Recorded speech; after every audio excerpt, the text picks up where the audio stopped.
Hi, this is Russ Tanner from Global Skywatch. It is April 1st, 2013. It is Monday night, and this is the Global Skywatch Monday Night Conference. Welcome everyone to the conference. We're having more and more people show up on the live stream and show up on the conference call. If you want information about this call and this conference, we do it every Monday night, and you can get more information from this URL, globalskywatch.com/live, L-I-V-E. Tonight we have two guests that are going to enlighten us about things that they've been through, things that they want to share with us. But first I want to go through some quick agenda items. First I want to talk to everyone on a personal note. The last 48 hours in the Bangor area of Maine have been the most intense spray days I have ever experienced, with one possible exception. And it's not so much that the intensity of the spray or the intensity of the covering the sky, because they did gray out the sky yesterday, and I'm hearing this all over the United States. Not every place. A couple places had blue skies, but most every other report I've heard throughout the United States was grayed out skies. We had grayed out skies in the Bangor area to a large degree. There was a little blue. If you looked off in the distance, you could see it, but they covered us. The thing that was so different about the last 48 hours is that the swamp water chemtrail type, which is the type that causes everyone to get colds and flus. It's the one that I feel a special burn, being sensitive as I am, that has always been associated with some kind of biologics or viral entity or something in the air. It's the same burn that I've always sensed in people who had respiratory infections, and I've written an article explaining, even though it sounds a little bizarre, being someone who has a very sensitive sinuses, it's something I've learned in my life, and this particular type of chemtrail, the swamp water chemtrail, has been so intense the last couple days that the pain has been monumental for me, and it just has been a very good reminder to me how deadly serious this is, because I go to bed at night on nights like this when it's been intense in the past, and wonder if I'm going to wake up. And I'm not saying that to be dramatic, because I don't like drama, and I don't like, I'm just not into that at all. It's just that that's the state of mind that I'm in, and I have to be in, because I just have so much heart pain and so much, the heart pain is what's scary, the joint pain, the muscle pain that you can deal with. But it's been absolutely horrendous, and I can only imagine how many people who may be a little bit more frail than I am, who have been admitted to the hospital today, or who have passed away because of the horrible inflammation that chemtrails cause some people to have.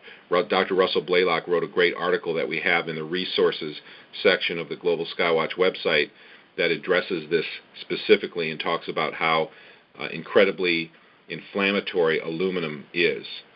And the pain that I'm going through, I walk around like a 70-year-old man around the house, because the pain is unbelievable. And the pain, I truly believe, is from inflammation, because when the air clears, the pain clears almost instantly. It's just within a minute or two, the pain just disappears. And then when a plume comes upon us, the pain just skyrockets, right in sync with a plume. So these particles are going right in through your lungs, because they're nanoparticles. They pass right into your bloodstream, and it's like a vaccination from the sky, immediately available and immediately causing inflammation. So, who knows how many people have passed away or who are suffering or been admitted to the hospital because of this.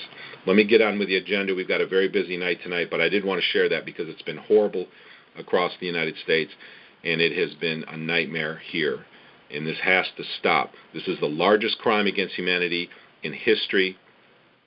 I don't think that there's anything in history that has affected every single person, and that nobody can escape from, nobody can opt out of, and that has such a widespread, devastating effect on both humans, animals, plants, and the environment.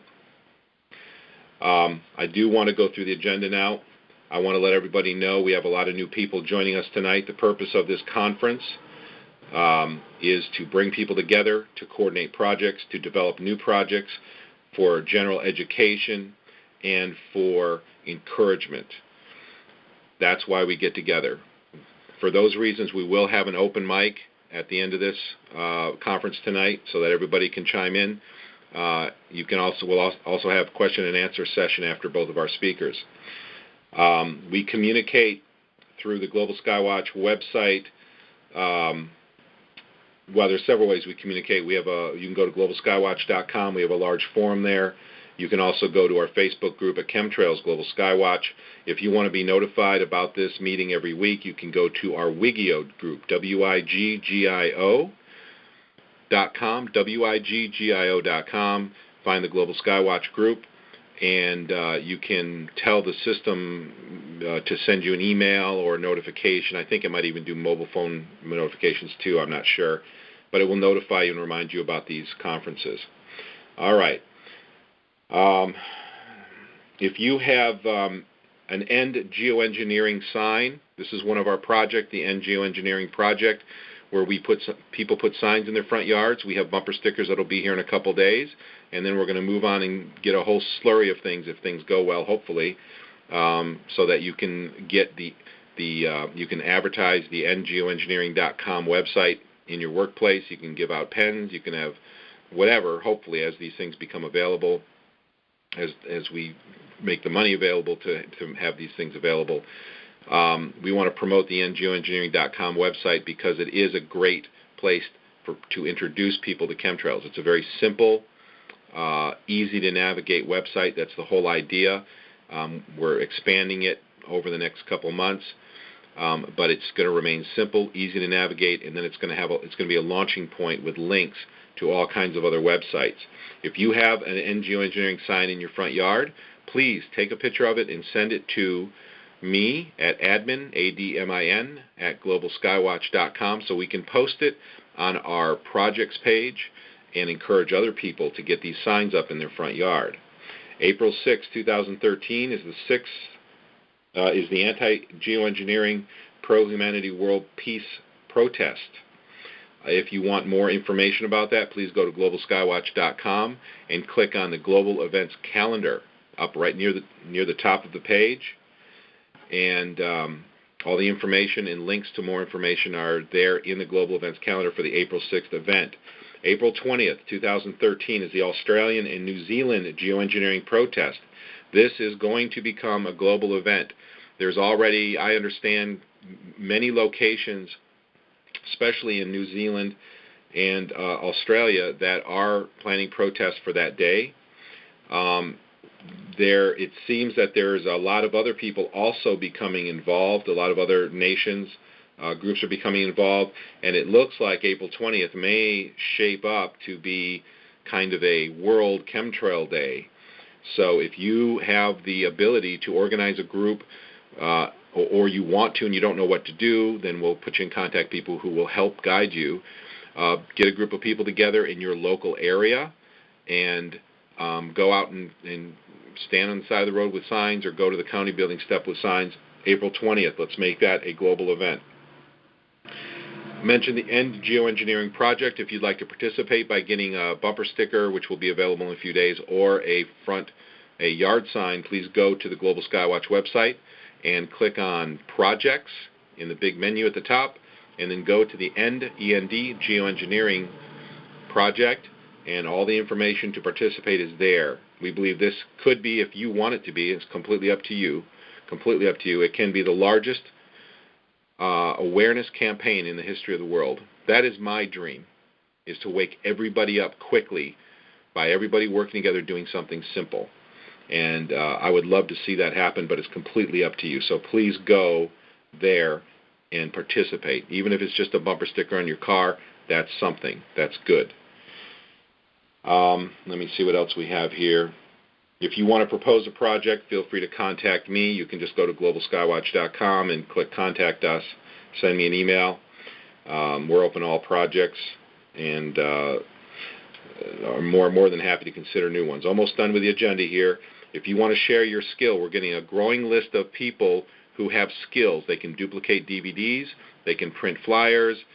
They're very good at going out and handing out flyers, or whatever your skill is. whether it's proofreading, article writing, website design, graphics design, speaking, whatever it is. Contact me, let me know what it is, and let me know you're available. And then if you have a need, you can contact me, and I will put you in touch with people who have the skill to fulfill that need. So we can become like a little hub here and get everybody who has a need to fulfill their purpose, get that need fulfilled so that we can get these projects rolling. For example, right now we have someone who wants 100 flyers. So we need somebody who has a color printer who's willing to print off 100 flyers and ship them to them. Simple things like that make a big difference because we all have our own skill sets and we need to put those together. Lastly on the agenda is the Global Skywatch menu. We added the test results repository. There are two main places on the web that I know that there are test results repository for rainwater tests, snow tests, blood tests, dust tests, etc. One of them is on globalskywatch.com, and you can find that in the big menu at the top. It's called the Test Results Repository, and it allows you to, it's a forum where you can actually post your test results and pictures or scans of your test results. If you have any problem doing that or you don't know how to do it, or you need to block out your name on the test results and you don't know how, just contact me and I'll be more than happy to help you through that so you can post your test results and still remain anonymous. I already went over the chemtrail attack we're having. What I'd like to do now is introduce Deborah Whitman. We spoke a little earlier. She has some important announcements that she wanted to share with our group, and I'm very anxious to have her share that with us. So let me get you on, Deborah. Tell you what I'll do is I can't see on our console which caller you are. So let me turn on Q&A. All right, Deborah, if you could just press *6 on your phone, that would put you in the queue so I know who you are and I can unmute your phone. So just press *6 and I'll be able to get you on here in just a second. There you are. Okay. Okay, can you hear me?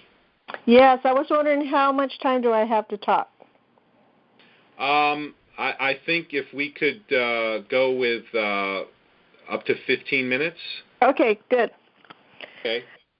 All right, what I'd like to start with is I mentioned to you, and I'd like to tell those that are listening, there was an event here last week.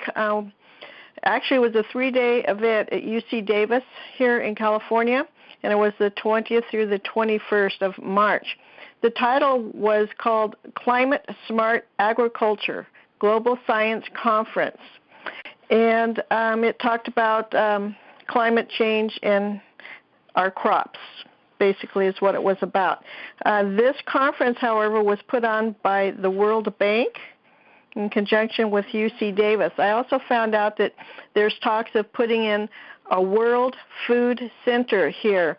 This is also a key facility for Monsanto. They have an office within walking distance from where I live, and they also fund UC Davis Ag Department and that type of thing. So they have a huge presence here. And I understand they're going to be doing some type of a seed test facility, possibly going into Woodland. So with the World Food Center going in here, there's going to be a lot of action going on. Anyway, at this conference, I found out about it too late. Otherwise, I attended all 3 days. But I did get in the last session on Friday, which was open to the public. And I listened to this panel. They had over 300 scientists from all over the world. They were New Zealand, Africa, you name it. They were scientists from all over. In huge organizations, that deal with food and climate change there. So anyway, the panel, the scientists that were on there were basically talking for about an hour about nothing. And, of course, there's no mention of anything about stratospheric aerosol geoengineering programs. So I was the first one that they chose to ask a question. So, of course, I framed my question in a way to educate the whole audience quite a bit about geoengineering, how it's affecting our crops by blocking out the sunlight, which limits the photosynthesis, and how our trees are dying and people are getting sick, and on and on. So I finally asked, I said, are there any scientists doing any studies to determine how these programs are affecting our crops? And there wasn't anybody on that panel that said a word. It was like they were in shock. And even the moderator of the group was kind of embarrassed that nobody could answer my question. And he said, isn't there anybody that can answer a question? He said, well, if you can't answer the question, is there somebody out in the audience? Because we have all these scientists, from all over the world out there. Can somebody answer that? And I got no responses from anybody. So I basically, gave them some websites and told them about that. But the person that came up behind me to ask a question was with the Bill and Melinda Gates Foundation. So there were some real key people at this event, and I did get a booklet with some information, and we're going to try to follow up with some of these. And I just want to let you know that that's kind of what's going on. And then also, in conjunction with Monsanto, I found out, too, that there was new federal legislation, I guess, that went through that talked something. I haven't researched it, but it had to do with not being able to, I guess, sue Monsanto for certain things. But anyway, I do have a number. It's HR 933, and I guess it's called the Monsanto Protection Act for any of those that want to research that. And one other announcement I'd like to make is they just had a rally. I sent an email out, and you should be getting it as well, with a video that was done in San Francisco. And this was for a protest at City Hall. And the video is excellent. It was quite successful. And so we're Environmental Voices trying to get other activists in the area, and even in Santa Cruz area and in Northern California, to help support that San Francisco group. They're going to have another one. They're going to have it the last Wednesday of every month. So the next one is scheduled for April 24th, and that's at the San Francisco City Hall and at 11 o'clock a.m. So if anybody out there knows people in that area that could attend that event, let's support those people. It's just critical that we start supporting each other, with these types of events. So, anyways, that's basically what I had to say. I just wanted to give an update with what was going on. And evidently these scientists that attended this conference don't know anything about stratospheric aerosol geoengineering or chemtrails. Well, either that or they can't talk about it. I don't know which for sure. But they just sat there silent after you asked. Didn't say a word, not a word. When I asked the question, they didn't want to know any information. It was like they were in shock. The panel up there, it was just. I wish I could have had it on video. They did videotape, and I don't know if that segment's going to be available on video or not. I'm going to try to find out. But anybody that would like more information could go onto their website. That this was the website for the event. And it's called Climate Smart, all one word, .ucdavis.edu. Could you give that one more time? Yes, Climate, CLIMATE, Smart, SMART, .ucdavis.edu. And that was the website for the event. But, like the guest speakers on the agenda were from the World Bank. Some of the key people, I didn't see Monsanto, I don't think, in this brochure. Trying to see. Secretary of Agriculture was there for the USDA. The chairman of the California Air Resources Board, Mary Nichols, was a speaker. Senior environmental economists from some of these different organizations that were there. Minister of Agriculture, Forestry, and Fisheries from South Africa. Just a whole list of key people. So hopefully they'll get educated. And yeah, that's one of the things we really want to do is we need to get these people educated. and we need to let them know that the public is on top of this, so that if they're staying quiet because they want to keep their jobs, that there's something more important going on, that they're going to have to, the public is really going to be demanding that they deal with this issue rather than just remaining silent about it, Yeah. Any suggestions about what else, anything you want people to do to achieve these ends? This is what I have in mind, and I would like to talk to you later about putting together a video or some kind of a thing for activists to educate them on what they can do and how to go about doing it and where to get the materials, like your website, for instance. But one of the things that I can see and would like to see more of is, if you've got this date of April 20th, that's excellent. That happens to be here in Davis. It's the Picnic Day, which is the largest event that goes on at Davis. Thousands and thousands of people from all over come because their students go to school here. And we're going to have a booth there, and we'll be handing out information at that event.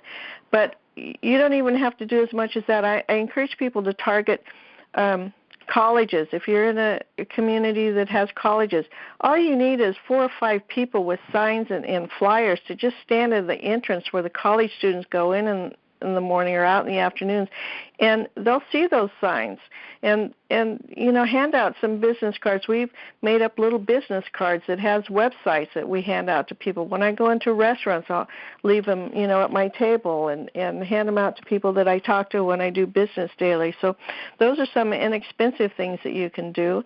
And another thing is churches. We have all these churches that have huge communication links amongst each other, and if we can get these church groups on board, because we're supposed to be stewards of the earth, evidently, and protect the earth and life on earth, and if we can get some of these big major churches supporting us and get their people out protesting or writing letters or educating people, that would be good. So we need to target these large groups, kind of like marketing, That's Absolutely. what we need to do, and the college students will be helpful. They're young, energetic, they're open to new ideas, and if we can get college people on board. So the movement has grown tremendously in the last couple of years, and I just see it really snowballing now. So, do you need to do anything special to get permission to go to a college and do that with the signs?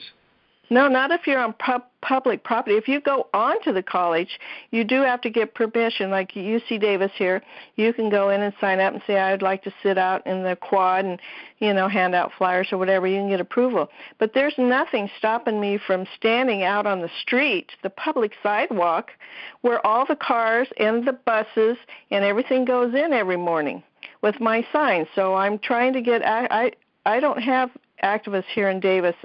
I have a huge contact base via email all over, but I really don't have a core group of people that will go with me and do that. But we could just stand right out at UC Davis with 2 or 3 signs, and the buses go by there. They got double-deck buses. People are on their bicycles, and go and stand out there, maybe once a week or even once a month. And, you'll start generating interest. But it's just a matter of getting out there and trying to do that and target these big areas. Or if there's a parade going on, go and do that. If I would have known, believe me, if I would have known that this event at Mondavi Center here that just went on, if I would have known ahead of time, I could have got a group of people out there. We could have gone on the public entrance into that area, or on the freeways near there. Who knows what? We could have organized something, but I didn't hear about it till too late. And so just target these big events where there are people, and hand out your cards and flyers, and don't waste time talking to people that give you a hard time. Just kind of move on. And it's just a matter of awareness and getting people educated. Absolutely. All right, well, thank you. Anytime you have any announcements you want to make about things going on or things like this, please just let me know, and I'm more than happy to get you on here and let's get the information out. Yeah, and I love your website. Thank you for the work that you're doing, and really appreciate it. Thank you. Do you want to give people some your website and anything? Well, it's environmentalvoices.org, but I'll be honest with you, we deal with toxic chemicals and how they affect your health, so I don't have an awful lot. We don't focus just on chemtrails. We focus on all kinds of things that deal with toxic chemicals. So, but yes, my contact information is there. I do have at the top a link that talks about health tips, and it does give some recommendations on how you can protect your health with the aerosol spraying. There's also a good section because, as you know, in Maine and all around we have an epidemic now of Lyme disease. I have an excellent Lyme training module on there that people can learn about Lyme disease. And we're finding out there's a documentary called Under Our Skin that talks about a lot of these illnesses are really from Lyme disease, the underlying cause. So you need to be aware of that because I know a lot of people have had it for many years and it was never diagnosed. So you need to be treated immediately with that. So there's a lot of health tip stuff on that as well. Okay, awesome. Environmental Voices then. Yes, .org. And I'm going to be adding more information on geoengineering, but it's not nearly as extensive and nice as yours. Your website is fabulous. So. Well, thank you. I put a lot of time into it just to try to get the public to pay attention, but I appreciate all that you do, and I've heard so much good about your website and about your projects that you've been involved in. You're making a big impact, and people need to know about environmentalvoices.org and what you're doing. Well, thank you so much. I appreciate it. I'm doing the best I can, and got my hands in a lot of different areas that we're dealing with, but this is the most important one, and we have to try to stay focused on this issue and get it stopped, because you'll find out the people behind this are also the people behind other issues that are going on that are not good right now that we're dealing with as well. So yeah, well, thank you. It is, in my mind, it's probably the most important issue because it affects everything and it affects everybody. I mean, would you say that to be true? That is true, and I'm watching the decline of the trees, and as you know, the trees are dying. They're not producing leaves as large as they normally would, or as many leaves, and I even had word from a reliable source that they are so weak now that they're starting to, instead of creating the oxygen we breathe, they're starting to create, I think, carbon dioxide because they're breaking down and they're dying. So we can't live without oxygen, and the oxygen's being depleted. It's contaminated. It's depleted. There won't be any life on Earth. Anything that breathes oxygen won't be alive for very much longer. Yeah. You know, once the trees start dying, as you know, you have a plant in your house. If you don't water it, when you go on a weekend trip and you come back, sometimes you can't get it to revive if it's too late. And that's what's happening now. These trees have been so contaminated with these chemicals and in the soil, and it's going up to their, going up to the top of the trees. They're dying a slow death, just like we are. So. Yeah, absolutely. I've seen pictures and heard from people all over, and I've seen more pictures of just evergreen, big, beautiful evergreen trees just turning brown and dying. Yeah, and that's what's happening. You'll see trees that don't have the leaves. And what I do when I drive, you just drive around, look at the tops of the trees, and you'll see quite often that there won't be leaves at the top. That means the nutrients are not getting up to the top of the tree, and it's slowly dying because these chemicals are destroying the root system. And then they won't have as many leaves. Then we're seeing a lot of silver white bark, especially on redwood trees and pine trees. I've tested those, and we're coming back positive with aluminum, strontium, titanium. Why are those? Why is strontium? Aluminum maybe because that's in our soil, but shouldn't be having strontium, shouldn't be having titanium like that in high levels in the tree.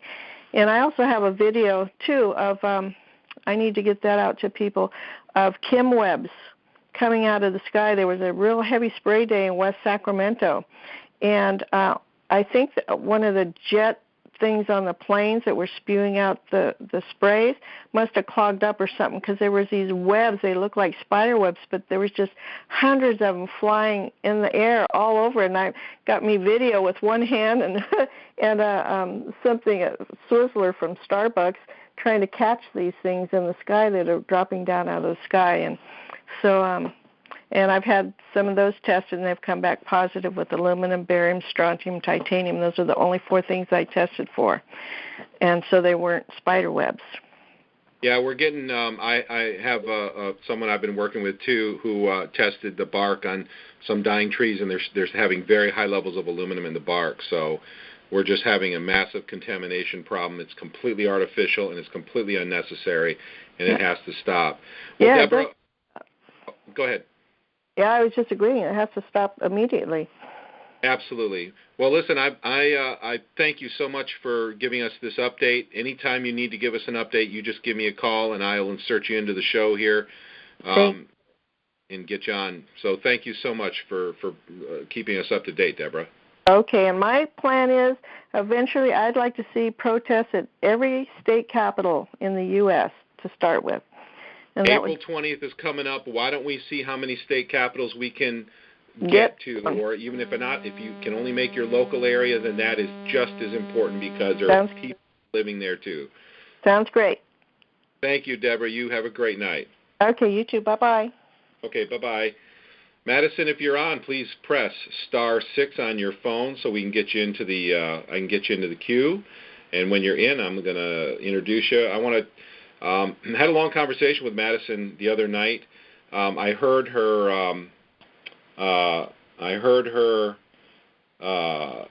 Here, let me just work the console here for a second. Bear with me for a second. Okay, there we go. You with us, Madison? Hi, Russ. Hi there. Let me make sure we get your volume right. Yeah, let me introduce you to Madison. Had a long talk with her the other night. It all started when I heard a video that online friend sent to me, sent me a link to, and I listened to this woman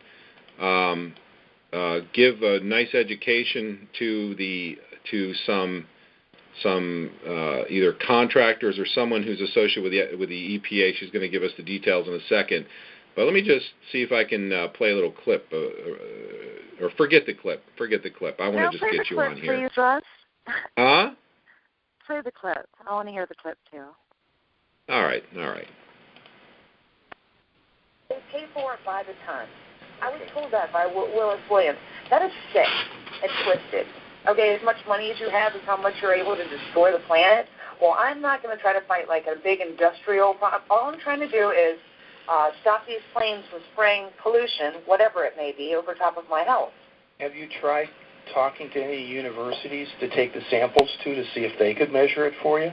Why should I have to go to them? You just told me that the Clean Air Act is responsible for emissions. And in your... No, it's not. I just said that Okay, well, that's a little clip of the video, and Madison's going back and forth with this person. So who is it you called, and who is this that you're talking to in this? And in the meantime, I'm going to put in the chat room a link to that video that I just played a clip from.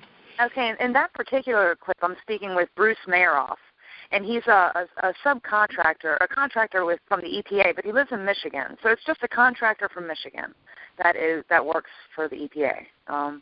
And then I've spoke with many different people from the FAA, the EPA, the DEQ, and it's amazing to me what I'm finding out is that they are not willing to help.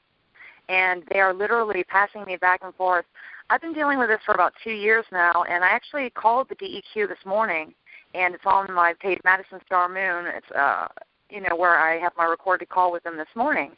And it's the same story. You could play any of my calls. It's the same story. They just want to pass me. Now he's actually telling me, the man from the DEQ, it's over with them. They're not going to be able to do anything because they are regulated by other agencies that will not allow them to assist me in my chemtrail claim or whatever. So I'm actually sent back to the EPA again. Okay, so who was in this recording? Who were you talking to now? On that call? Yeah. Bruce Mayeroff. And what does he do? He is a contractor from Michigan that works for the EPA. I really couldn't tell you what he does at this point, aside from send me to somebody else, which is what they all do. Yeah, that's about all you got from him, right? So he's a contractor for the EPA, you said? Yeah, for the EPA. Well, see, you know what's interesting about the entire situation is that I still have yet to speak to an EPA representative. I mean, it's amazing to me. I have actually spoke with someone from the FAA that actually works for the FAA. I've spoke with the DEQ, but never the EPA. And they're the only people I want to talk to because they're supposed to be – the EPA is a very interesting organization because if you look at the Clean Air Act, most people don't even know what the Clean Air Act is or what it does, but I can tell you what it doesn't do is regulate air emissions. In fact, there's no regulatory agency at all that governs or regulates air emissions. And when I spoke with him today about the soil sample again, and he stated to me that it's pretty much pointless. Because he actually called me back after we had our live show, and I talked to him for about an hour. And he said that anyone can take a shovel and just take some soil and then go take it to anywhere and have it, and then it will be questioned as to if it was tainted or something like that. He said my best bet would be to go ahead and go to a doctor and have my own blood drawn, and say that because of this ringing in my ears or for whatever reason I have it, I'm suspicious that I have been poisoned with metals and stuff. They can take my blood, and then if I have high toxicity levels, I can take those results and then do something with it. But it's a big runaround. I'm back to the EPA is what it all boils down to. But some people would tell me to stop. They would say, oh, they're not going to do anything for you. Just give up. That's what they want me to do. They don't want me to keep calling them. They don't want me to keep asking them to do anything for me. But in the end, they're going to have to because I have formal complaints with them, filed with them, with the FAA, with the military, and with the EPA. The military cut me off a while back. So they do have my formal complaint and report if I ever needed to get it. I'm sure I could probably ascertain that information, but they are not willing to speak to me anymore. In fact, I can't even there used to be a number that I could call to leave them this long, detailed message with my complaint, but unfortunately they never called me back. And then they stopped giving me people to talk to. I think they probably just red flagged me or something, this person. And is this the military you're talking about right now? What'd you say?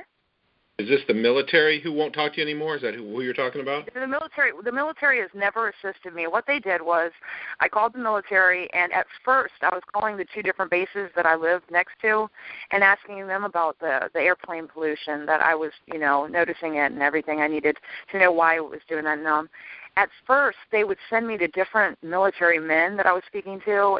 This is before I was really hip to a lot of stuff. And they would, I would tell them, even this one man, I said, can you look outside your window right now? And he was like, oh, I'm in my office. We don't have windows. I said, well, can you go ahead and have someone look outside right now so you can, you can go along with what I'm telling you right now? And he was like, I can't leave my office. And I said, well, can you take a walkie-talkie or radio someone else that can go outside and verify what I'm saying to you? Because this is from the military base that's right next to my house. So we're sharing the same exact sky. And he refused to. Then they started patching me in after a while to some girl that didn't speak English very well.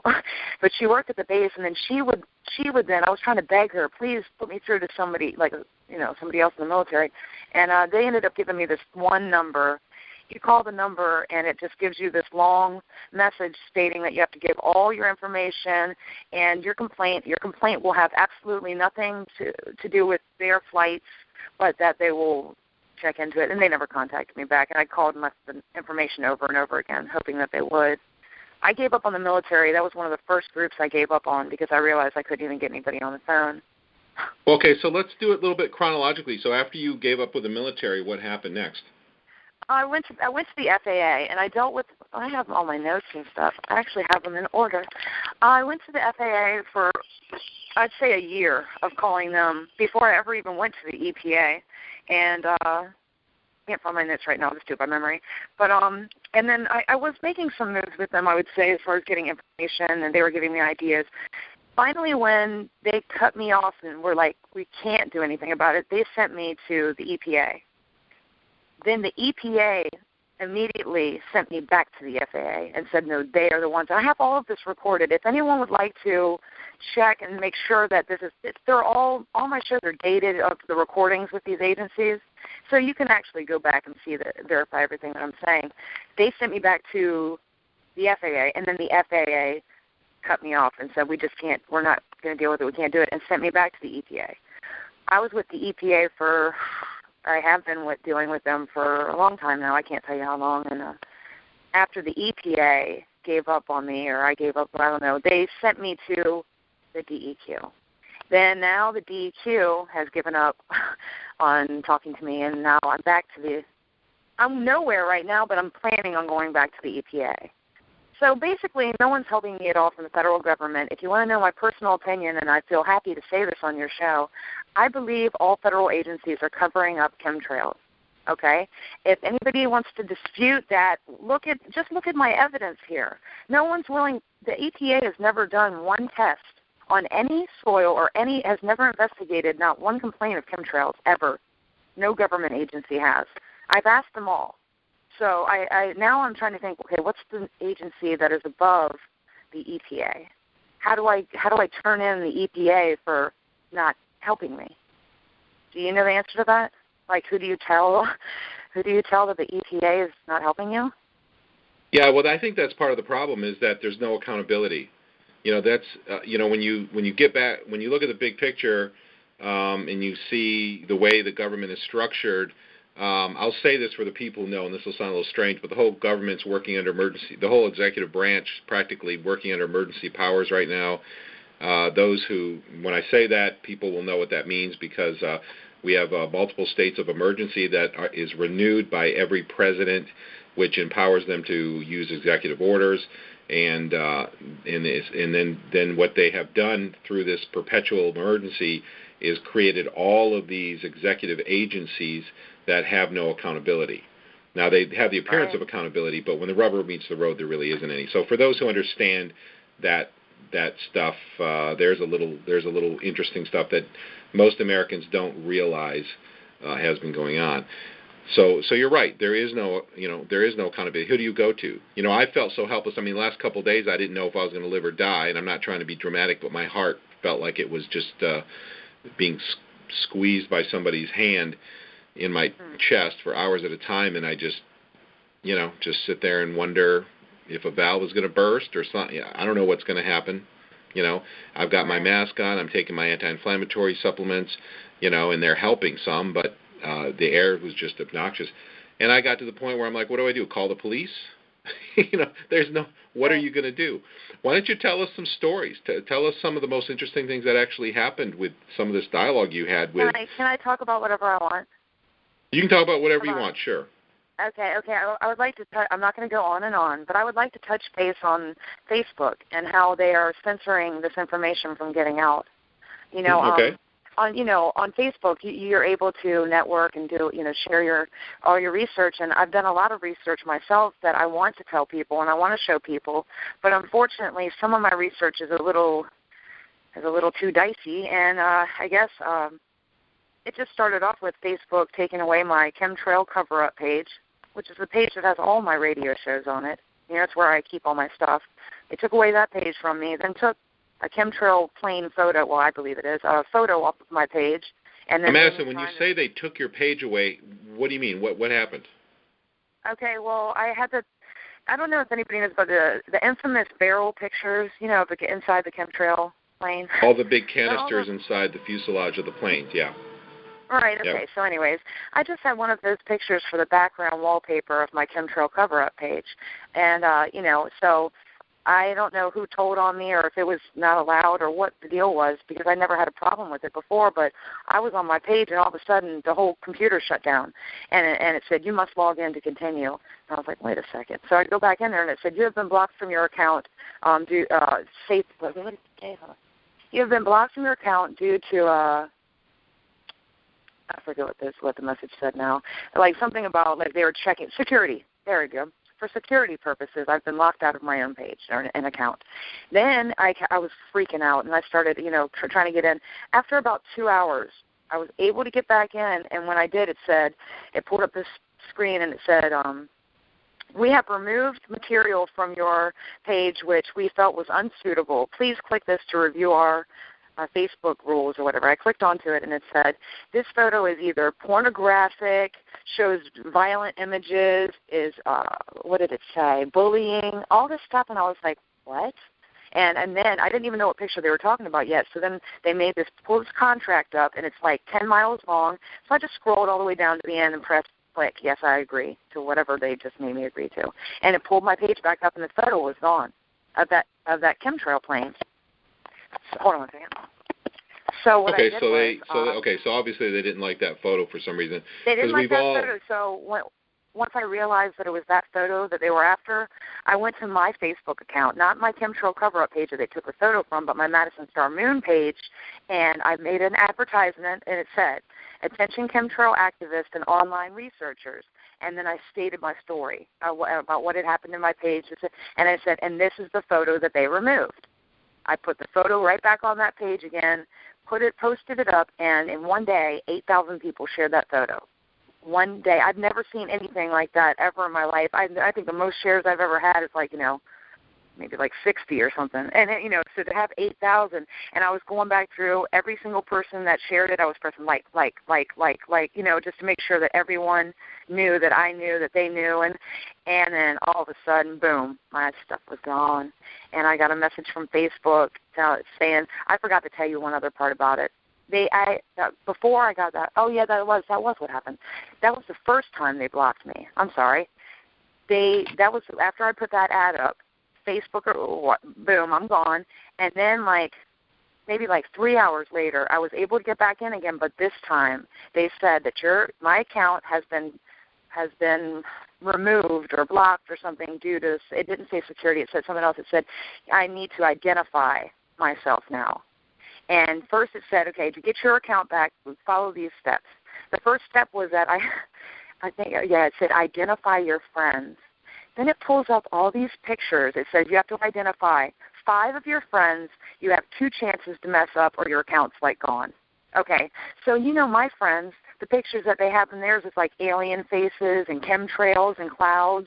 It's not people's faces in the pictures and stuff. So the first set of images came across the board, and it was all chemtrails. And they have the little spot where you would tag somebody. There's things like name this person, and it's a picture of a cloud. And so I looked through my friends, and I actually was able to get it right. And I went to the second one, and it's I'm like, okay, which one of my friends is most into this? By the grace of God, I got all 5 right. And then it brings me up to the next thing. I was like, oh, thank you, Jesus. I didn't lose my account because I can't identify this person that posted this cloud. And then it says, okay, now we need to call you. And it said, please put your phone number in here. And also I was like, are you kidding me now with this? So Facebook wanted to call you. They did call me. So I put my phone number in there in the box. Then it comes back, and I get a message. I ask my friend, they're like, this is Facebook. We need to identify that you are. There's a message telling me to identify myself. It was unbelievable. It was like something you would see in something. And so they gave me this code, this recorded message after I confirmed that I was who I said I was. They gave me this number. Then I had to go back onto the thing. I put the number into the thing, and up came my system again. Okay? And I was like, okay, good. I'm not ever going to do anything ever again to get out, I was all scared and everything. Well, what they did was, hold on, how did they? Yeah, they left the picture up. They left my article up, the Attention Chemtrail Activist. So I was perplexed at that moment. I was like, well, they just blocked me off for posting that, but then they're going to leave it up. So as I started looking, I was looking at the different people that were liking, the different people that are sharing the 8,000 share thing. And then I think it might have even been that few minutes later, an hour later after that, I was gone.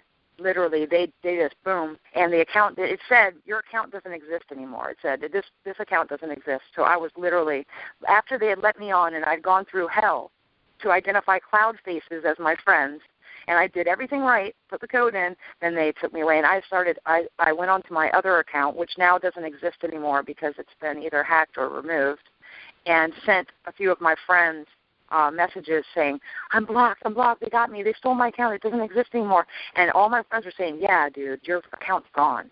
We typed in your name and it's gone. And I felt so defeated at that moment. I just felt like, oh my God, they got me, because I knew too much, or I figured out too much, or I was trying to share too much, or something, and they got me. And so then the long or the short was, finally after I think it might have been the next day or something, I go on there, try to type it in, and it says, your account has been blocked for 3 days due to you breaking your contract with us, which was the contract that I had signed with my chemtrail cover-up when they let me back on. So I guess it was by not removing what they could have removed themselves after they let me back on for the third time. So I've actually been banned from Facebook 3 times, and now they've actually stolen my other account, and I can see that it still exists. I just can't go on it, and I can't even go into the email that's set up with it. I'll tell you, if somebody has a question you'd like to ask Madison, if you're on the phone conference, please press *6 on your phone, and you'll be entered into the question and answer queue. If you're in the chat room and you want to ask her a question, go ahead and type it in, and I will copy it and ask her for you. Okay, so you've had your share of problems with Facebook. I think what a lot of people also want to know about is, you were able to stay on the phone for a long time with this guy, this contractor guy, and he gave you the runaround and was telling you, all kinds of brush-off stuff, but at least he remained on with you, and you congratulated him at the end, that he at least, kind of hung in there. Held it down with me, yeah. So, based on all your experience, I've got some people who want to ask you some questions here, and right after this question, I'll start bringing them on. What would you say to people if they want to contact these agencies, or is there any tips you would give people? What works, what doesn't work? All kinds of tips. Well, first I would say for the people in their local area, find out who the agency or group or whatever it is that handles environmental issues or atmosphere. Even the EPA. The EPA is who's set up to regulate this stuff. They regulate the emissions from mobile and stationary units. They do write out chemtrails, but we can find a loophole in all of this. I would say to be tenacious with your work. When they tell you they can't deal with this, or make them give you another number that you can contact. When one door opens, you open the next one, and if that one closes, open it again.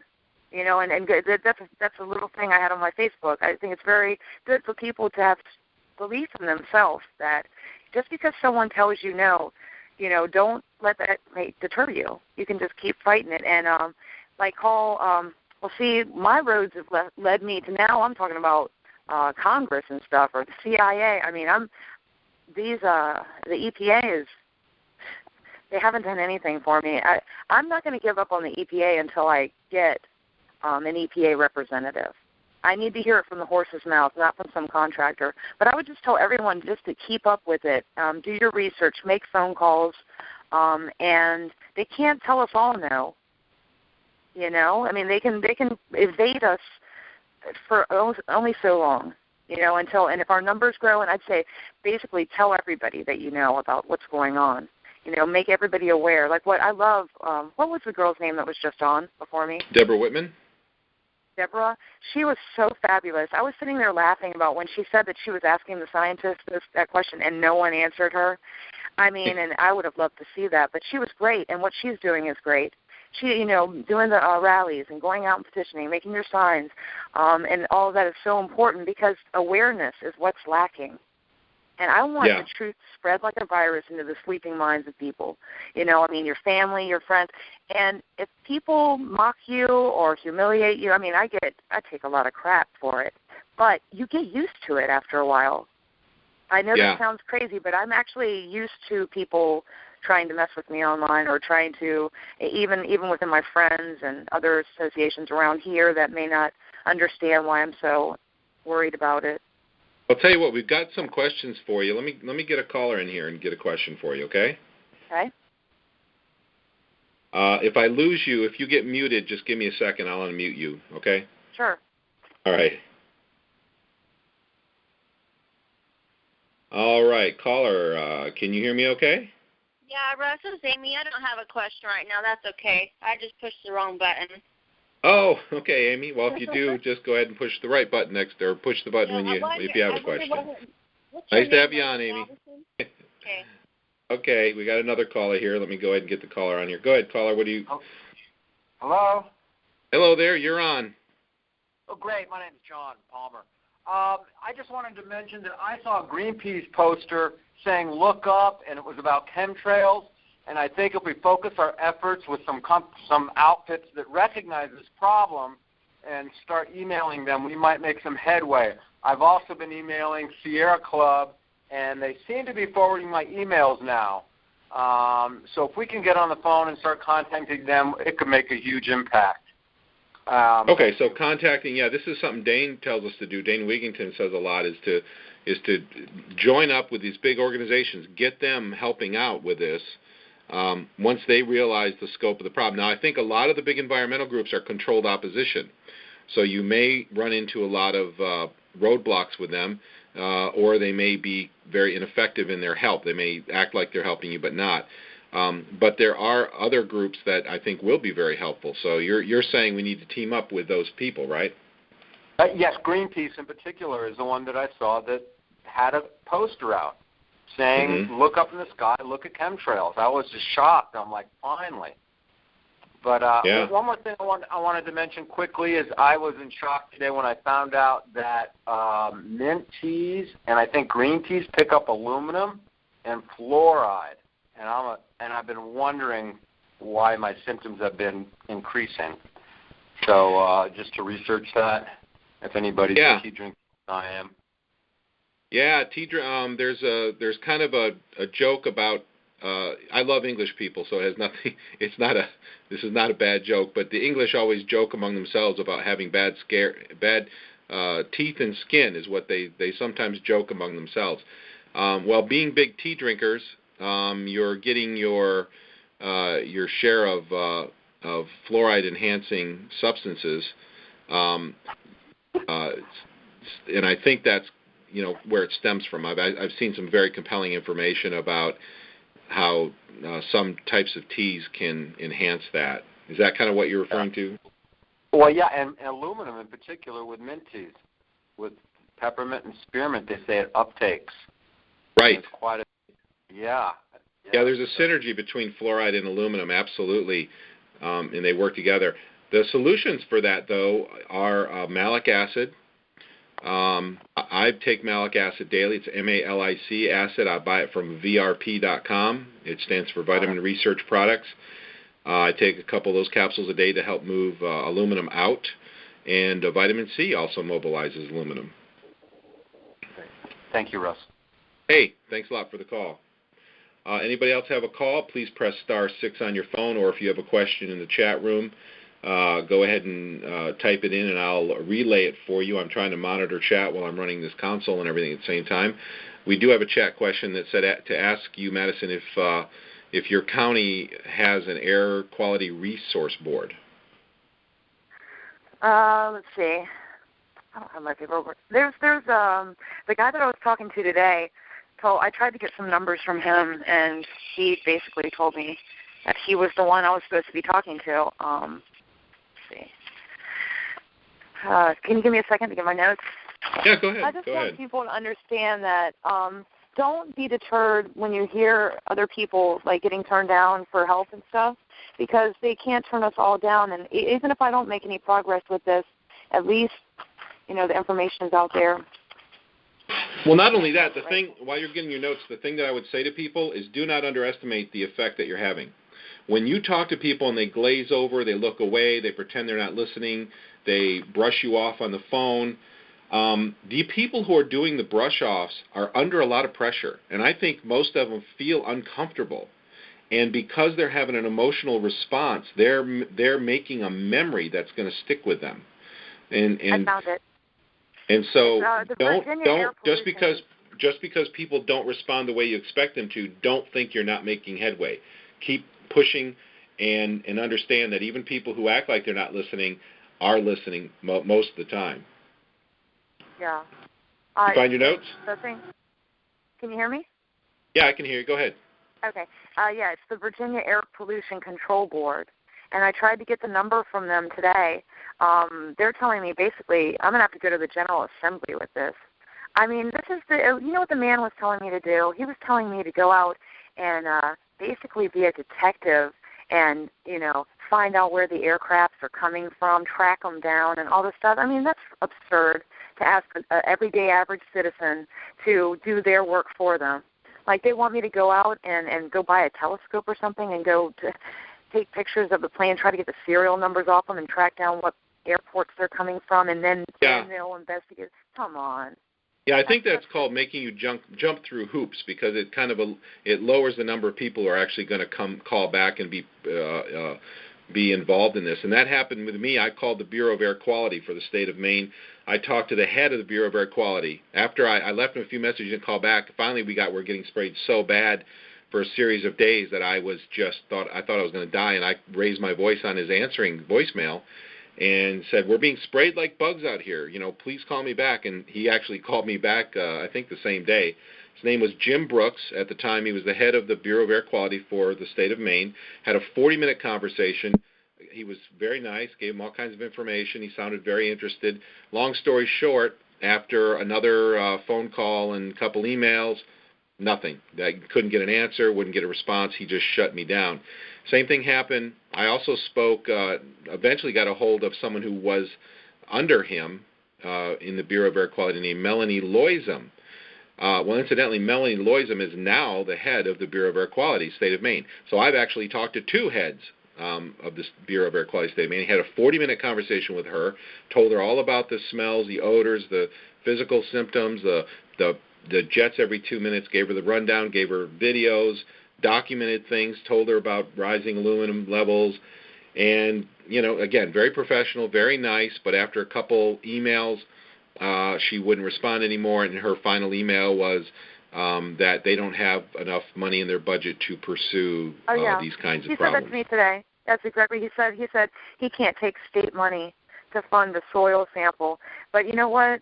That is the biggest ridiculous lie I've ever heard in my life. I told him, you don't have to take my soil sample. I said, take soil from anywhere on Earth. I'm sure you'll come up with something.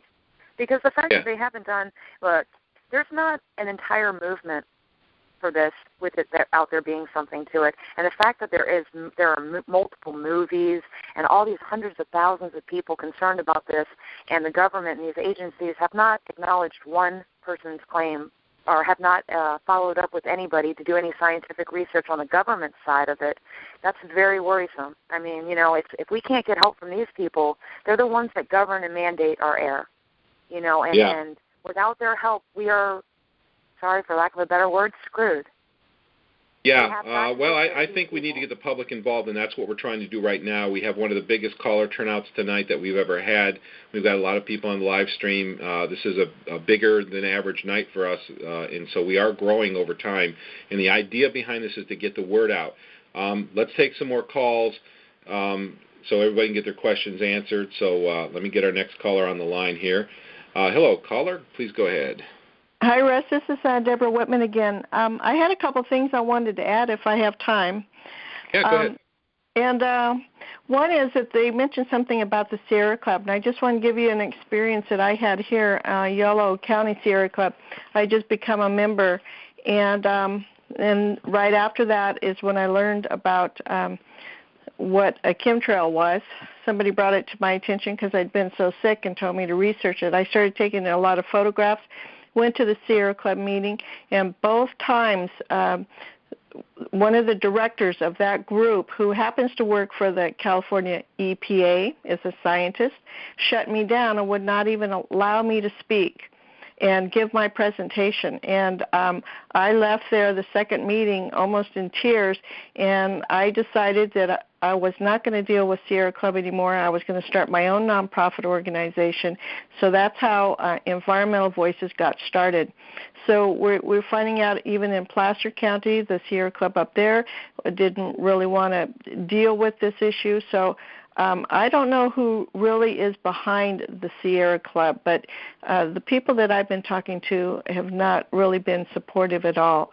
But I don't want to discourage people to not keep trying because, you just spread the word. And you could go to the EPA. I've gone numerous times to the California EPA. We're allowed 3 minutes to speak. And so I encourage people to go even to their local city council meetings or whatever, and even though they're not going to do, you already pretty much will know that they're not going to do much for you, but you have 3 minutes to speak, and most of those are webcast all over, to people that are watching those webcasts, and so I encourage you to go ahead and do that and speak as much as you can anywhere where there's media. If you have That's a local a great media idea. Yeah, if you have a local media access in your state, I don't know, in California, it's related somehow to Comcast. They're starting to shut down a lot of them, but there still are a few open. So you take your What in the World Are They Spraying video and you give them a $10 donation and ask them to air it on their cable channel, and you can get things out that way as well using your local media access TV station. So I just encourage people to keep on talking about it and getting the message out there. And then you mentioned one other thing, and that was with your pressure in your chest or your heart. I have the same problem, and I get irregular heartbeats when it's going on, and have a lot of problems in that area. And one thing I found that does help me is I take my HEPA filter and I'll put it right in front of me. I have a portable one, and I set it right in front of me, and I let that filtered air kind of blow on me, and it seems to help me quite a bit. So, does your filter have any kind of electronic device or anything inside of it that enhances its filtering capability? No, it's just a general HEPA filter. You have to keep the filters clean. And I know that there's some now that has that ozone. I would not recommend that. There's been, I know, some research in that, and I don't know that much about the ozone, so I don't use that feature. I think it has that capability. But just to blow the clean filtered air and breathe that seems to help me tremendously. So. Okay. All right. Well, thank you so much, Deborah. Or put it in your room, like if you're in a bedroom or whatever room you're in, and kind of close off that area. We've saved a couple of animals doing that. Somebody had a dog where I was at Davis Media Access. I produced videos there, and it was a little puppy, and it could hardly stand up. And I told the lady, I said, your puppy looks sick. Or, what's wrong? She said, yeah, I'm getting ready to take it to the vet. And I said, well, could you tell me, is it an outdoor dog? And she said, yes. And I said, well, when did it get sick? She said, well, we were at the park playing, and he was running around having a great time, and then all of a sudden, he started acting this way. And I said, well, did you by any chance see any planes in the sky? And she says, and her eyes got big as saucers. She says, well, yes, my daughter was on the swing, and she asked me, she says, Mom, what are those airplanes spraying up in the sky? And right then I knew what it was. So I told her, I said, well, you can take your puppy to the vet. I said, or you can take it home, put it in a room, get one of those HEPA filter machines, get that running, force feed your animal, because it could hardly even stand up. I said, force feed that animal with like some Ensure or something with vitamins so it gets some liquid in there, and, with a little syringe. Don't shove it down the throat, where they lick it and eat that, and because the dog wasn't eating or anything. And I called her back in 3 days, and she thanked me for saving her puppy's life. And we did that with a friend of mine's cat who had been out on a heavy spray day and was getting sick. And we found out that type of puppy is a King Charles Cavalier, and I guess they're noted for having bad hearts. So I'm suspecting that puppy had a bad heart and couldn't get those chemicals out of its body. And so anyway, there you go. All right. Well, thank you so much, Deborah. I appreciate the information. Okay. All right. Okay, let's go ahead and take another call from Madison. One thing I want to throw in real quick is I appreciate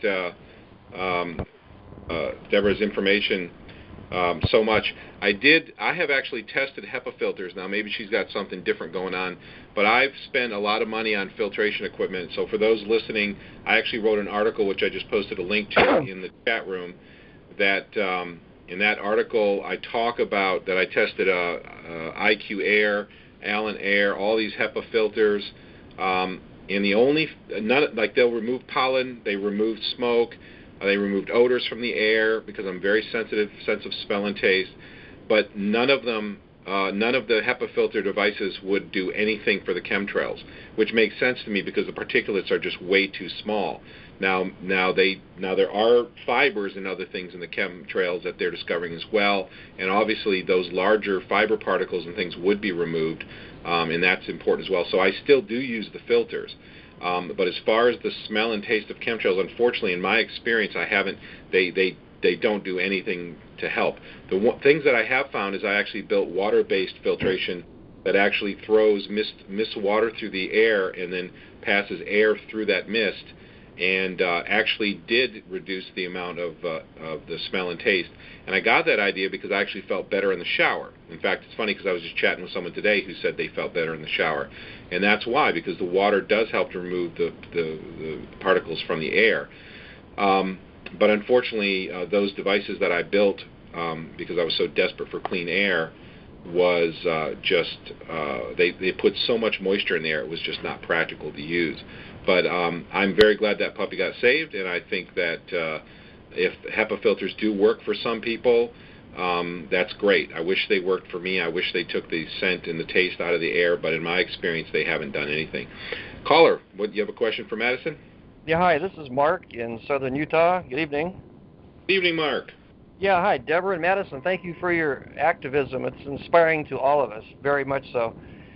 Just a couple comments that I have is that all of the negative responses that we get, for example, my wife called Edwards Air Force Base because we live in a fly zone. We're probably 200 miles from Edwards, and the jets always come from more or less Edwards or Nellis Air Force Base direction constantly, and we see them fly back empty with nothing coming out of them, so it's pretty obvious that they're involved. And my wife called them, and the first gal said, we can't talk about that on the telephone, which was a big heads up, but she said, here, try this number. Then the second person said, try this number, and she got a male on the phone who said, because my wife just very gently said, I'm just trying to find out what these lines are coming from your direction.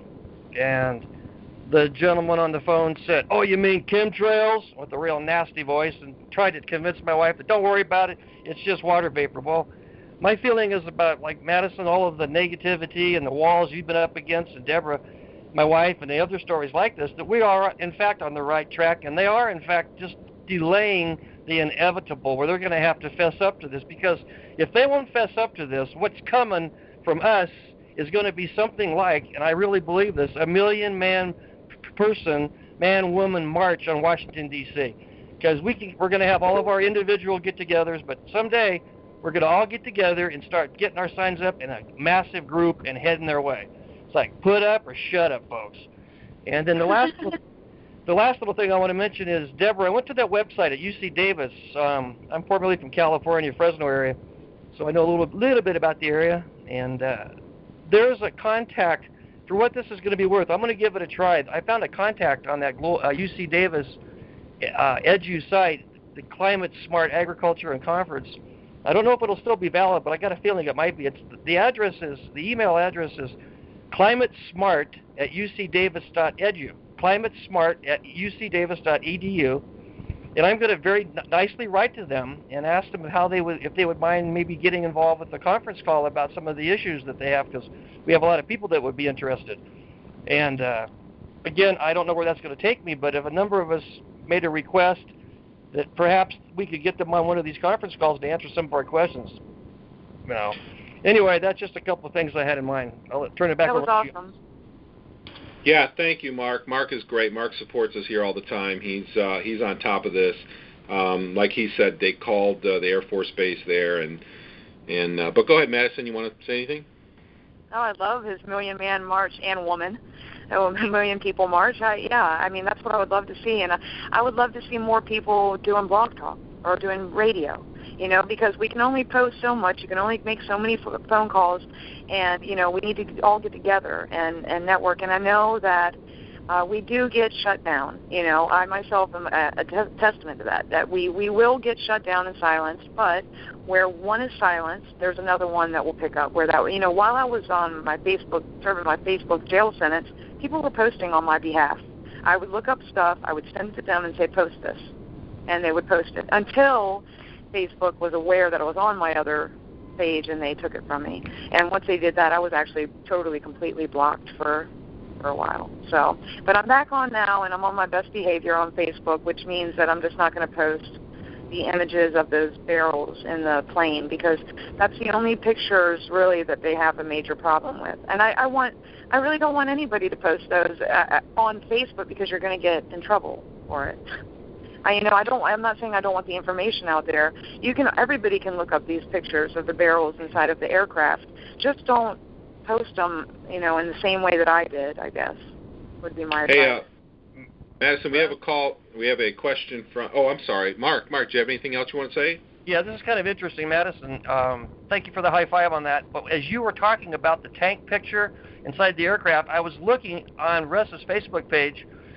Patrick Roddle, that did the filming of the protest in San Francisco, posted a fabulous picture inside there. And we were, in fact, chatting back and forth as you were talking about the tanks, and we're looking at tanks. So one of the posts in the chat I posted to Patrick, I said, the Facebook is owned by the New World Order, by the globalists. The same people that are spraying us control Facebook. And he wrote back and said, Mark Zuckerberg is, in fact, David Rockefeller's grandson. There's your math. Yeah. Yep. Yeah, is that true? Do we know that that's true? Look on your Facebook when you get done here, Russ. He gave me a link that links it directly to Rockefeller, Mark Zuckerberg. And really? It has his real name. And, yeah, I think Patrick might be online now with us. Okay, yeah, Patrick wants to talk. He can press *6. He's welcome to chime in here. But yeah, I've heard that before. I've never done the research. I've been so busy since then. I haven't researched as much in the meantime. But that wouldn't surprise me, because you find all the presidents of the United States except for one are all related. And most Americans have a real hard time with that. It was on mainstream media. It was on CBS Morning News or something, and it's all over the internet. You can look it up, and they showed all the relationships between the presidents. Oh, there's Patrick. Let me get Patrick in on our conversation. Hey, Patrick. Hey, how are you? Hey, good. So what's up with this Mark Zuckerberg thing? Oh, it's just something I found online. Philosopher's Stone. Okay, giant web address, but you can. I'm not sure if I can email it to you or something. But anyway, apparently he is actually David Rockefeller's grandson, according to this. According to what I read on the internet. All right. Well.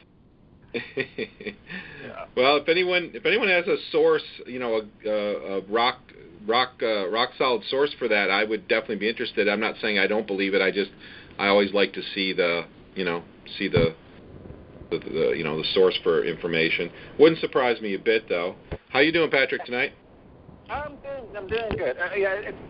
Its source is before its news, so it's I don't know. It just seems. I wouldn't be surprised, but I don't have any proof.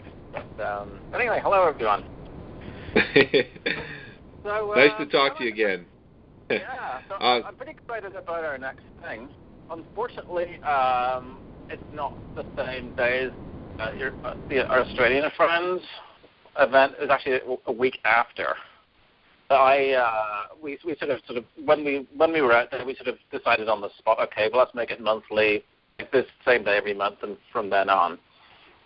And I was really surprised how many people A, showed up, B, knew what they were saying, and C, the response we were getting from everyone. They were actually asking for information or already knew about it. So I was pretty happy with that. I mean, it's all there in the on the video.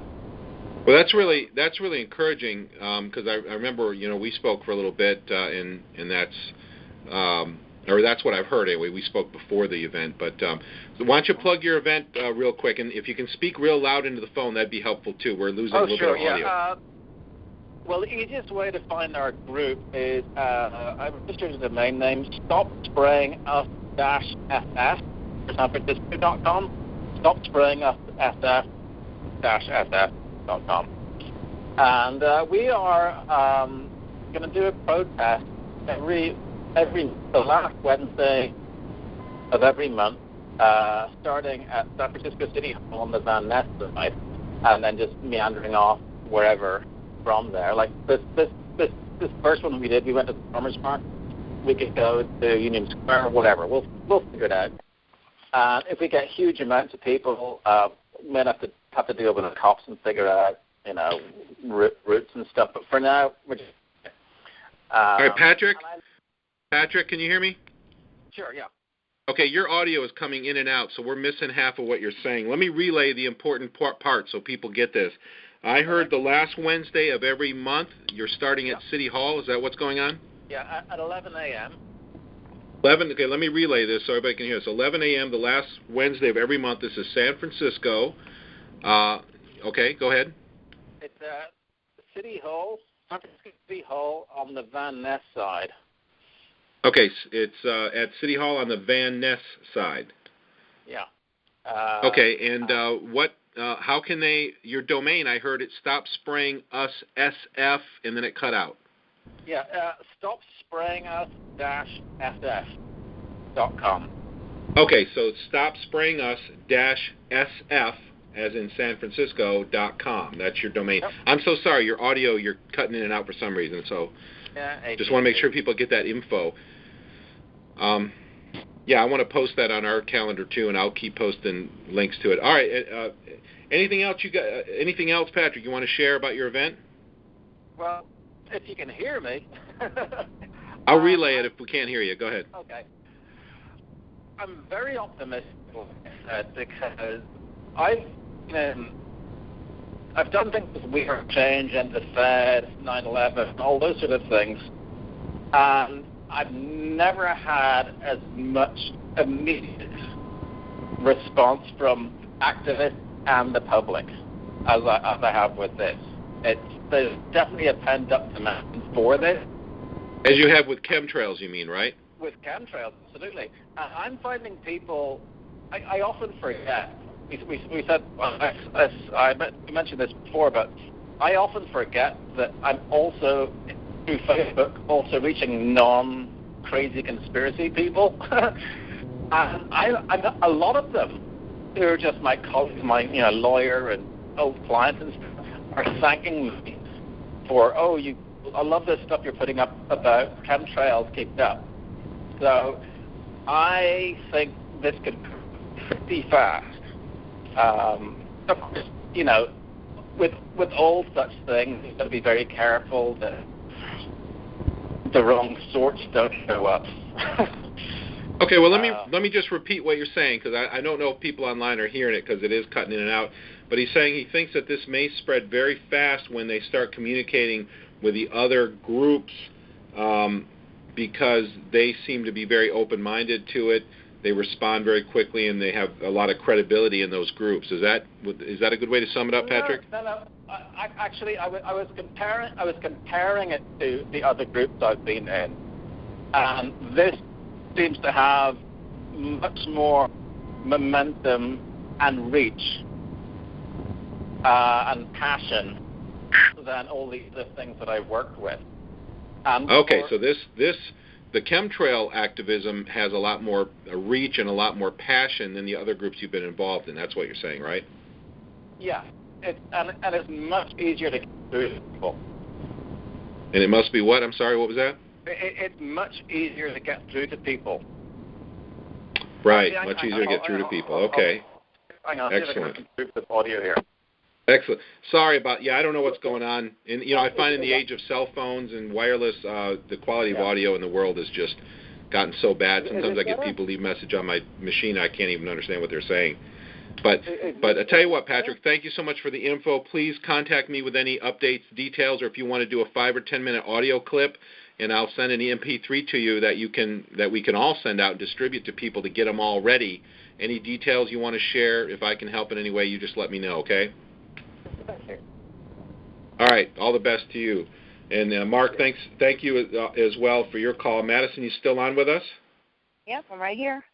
Madison, I got a question from the chat room. Somebody wants to know, what are the names of the bases that she sees the planes flying from? Okay, I never see the planes flying from any location. I just see the planes once they're flying in the sky, And I've actually tried to track a chemtrail plane, like just by following it and watching it continuously, go and see if I can see the end of the chemtrail, like the end of the rainbow or something. And I swear to you, I have never to this day been able to find the end of the chemtrail, like where it disappears to in the end. So what I've come to the conclusion, and I could very well be wrong, it's fine if I am, but maybe that these planes, they spray the chemtrails and they just keep going. Do you know what I'm saying? Like the airplanes that are spraying this area probably aren't even from this area. I mean, but I do see a lot of airplanes going back and forth, the same planes over top of my house. I had a very, very strange experience with them last month. I went outside, and at first the sky was clear and everything like that. And I went outside like a half hour later, and they're already starting to spray. I already see the planes going directly over top of my house. So I ran and got my camera. And it was early in the morning, and it was freezing cold, and I'm taking these pictures, and I literally watched two aircraft. They were flying side by side. One was spraying chemtrails, one was not. And they were at the exact same altitude. And at that moment, it was like a poignant moment for me where I realized, don't stop. Don't be afraid to fight this anymore. Don't question yourself. You know what you're seeing here, and it was something in my heart, And then I see this, I've talked about it a lot, this one rogue red aircraft, and it was spraying the chemtrails like behind them. It was coming up, and it was its own different type of airplane spraying its own chemtrails. Then I see the jumbo jet tanker. These are the ones that spray the huge plumes. They're the ones that turn into the chem clouds and cover. Well, anyways, I got two that were about to do a head-on collision doing the X. One was coming up from one angle, one was going down from another, and they were meeting in the middle. And I actually captured them meeting in the middle at the exact point. I was like, am I about to catch them crashing? It's so blatantly obvious and offensive to me at this point. Yes, absolutely. And I want to, the third day after I moved to Maine, my friend Laura opened up the front door and said, come here, you've got to look at this. 4 jets in formation spraying non-persistent chemtrails. Third day I lived here. This was the day we were going to empty out the trucks. I had a bunch of local high school guys coming over to help me unload the trucks because I moved myself. And that day, while I was outside coordinating, all this truck being unloaded, first 2 hours, 56 jets flying from east to west. Because I live between Canada and Bangor, basically. 56 jets in the first 2 hours, and that continued on for the next 8 hours. It was just unbelievable. And I've traced them. They come in over the Bay of Fundy. They fly west, roughly along Route 9, and they fly into Bangor, and then they steer off in all different directions. I've driven to the Canadian border and watched them. Hey, we've got another question for you. Can I ask... is Deborah Whitman, I'd love to, if you're still listening, got a quick question for you. Deborah, you still on? Yes, I am. Actually, I'm looking at a YouTube site that says Mark Zuckerberg, a.k.a. Jacob Michael Greenberg, backed by the Rockefeller family. So you might want to check that out. I haven't seen it yet, but it's there. All right, you're researching. So that could explain why her sites are being taken down, or her photographs and information. Right, anything to stop the nasty spraying, which I know is killing people. It's killing trees. It's killing animals. I'm not going to get started. Somebody has a question, says, what is the Sierra Club? Oh, it's a huge environmental group, international, I believe. And so if they go in and type in Sierra Club, probably .org or something, but they deal with environmental issues, and they've been ongoing for many, many years. And I haven't researched it, but I'm kind of concerned about who backs the Sierra Club and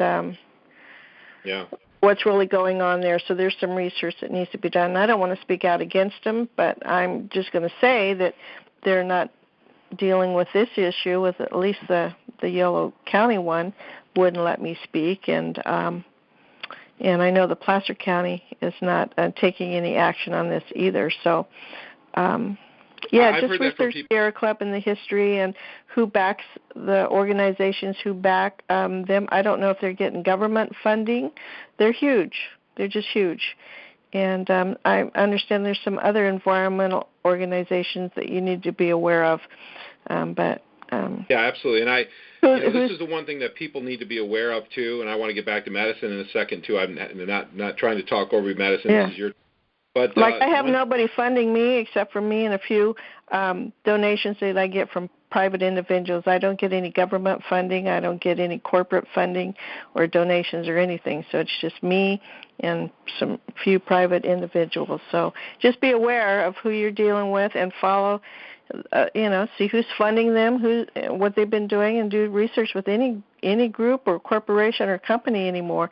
I'm finding out people need to learn about the New World Order. People need to learn about Agenda 21. They need to learn about the United Nations and what's going on to take over the world. So, and all these things with 9/11 and all the things that are going on right now are all linked into the same thing, and you follow the money trail, and voila, it always leads back to the same group of people. Absolutely.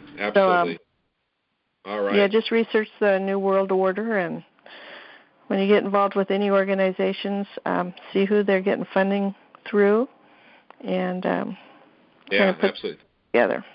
Awesome. Thank you, Deborah. All right. Okay. Yeah, this is one thing that I've found is when you research geopolitics, and I've been in this for a couple decades now, what you find out is that regulatory agencies like the FDA are not there to regulate the industry. They have the appearance to the public that they regulate the industry.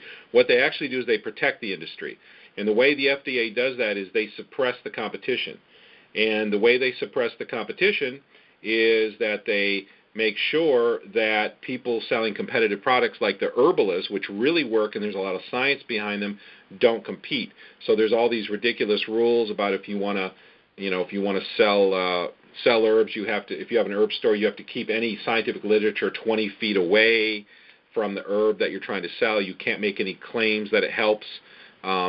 If people want to give a testimonial, I think they have to have full contact information and stuff. It's all this stuff that sounds like they're trying to make the industry have, the herbal industry have integrity, but really it's making them jump through so many hoops and have so many restrictions that they can't compete. And that's really what the regulatory agencies in large are doing when you start really looking at what they're doing. And you also find out that the people who worked for the industry end up in the regulatory agencies. So it all starts to make sense.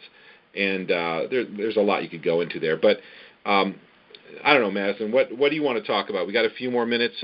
We've had quite a bit of questions. If anybody else has we have another question for you, Madison. How you doing? You holding okay, Madison? Yeah, I'm good. I'm doing great. Okay. All right. Got a bit of a crazy night here tonight. Got another question for you there, though. Let me get the caller on.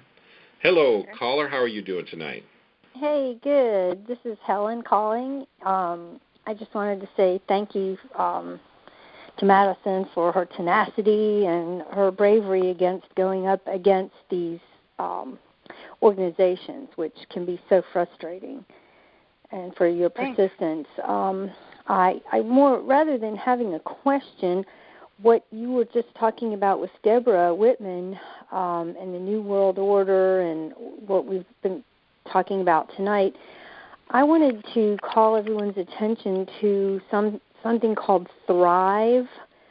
Foster and his wife Kimberly Gamble of the Procter & Gamble fame have put together their own movement. It's called Thrive the Movement. I think it's .com or .org, or there's also Thrive the Movie.com that everyone should watch, and they too are putting together a really strong organization worldwide to try to go up against this and try and organize folks. They're calling them Solutions Hubs, and there's a video of Kim talking about all of this. I think I might have sent the link to some folks, maybe to you, Russ, at Global Skywatch. If you get it, maybe you'll post it on there. And it's definitely worthwhile watching. And I think if we can join forces with these people, and all of us put our efforts together, we really are going to get somewhere and get some headway here, even with these big groups, because the Gambles, actually, they're in Santa Cruz, California, and Kimberly explains in this film how they went up against, I believe, and I'm just pulling this out of my mind, George Bush had earmarked, I want to say, like $1 billion project for spraying over, I guess it was somewhere in the Santa Cruz, California area. It had something to do with spraying for a moth, some kind of moth, they were saying. And the Gambles, by following the money and some of the things, the actions that they took, actually got this $1 billion federally funded project that had been earmarked by George Bush, baby Bush, got it debunked and stopped. So just keep going, keep going against these, it can be done. And that was the thrust of what she had to say in her film, was that I know we can stop chemtrails. That's what the title of the thing is. I'm sure we can stop chemtrails, because she said we got this stopped. So with all of us together putting in our effort in a worldwide movement, we are going to get this done. Very good. That's what we want to hear, and I especially want to hear it because I'm dying from chemtrails. Madison, what do you think?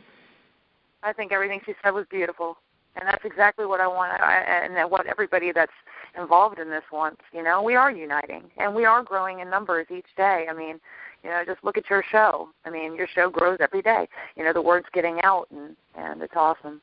And that this is the inspiration that we need. A lot of us activists are beat down by the system, and we sometimes might lose our sight of things and get so frustrated that maybe some of us might want to give up every now and then on fighting it because we're getting nowhere. But that's the time when our friends and our other fellow activists need to just remind us what we're doing this for and remind us that we are making a difference.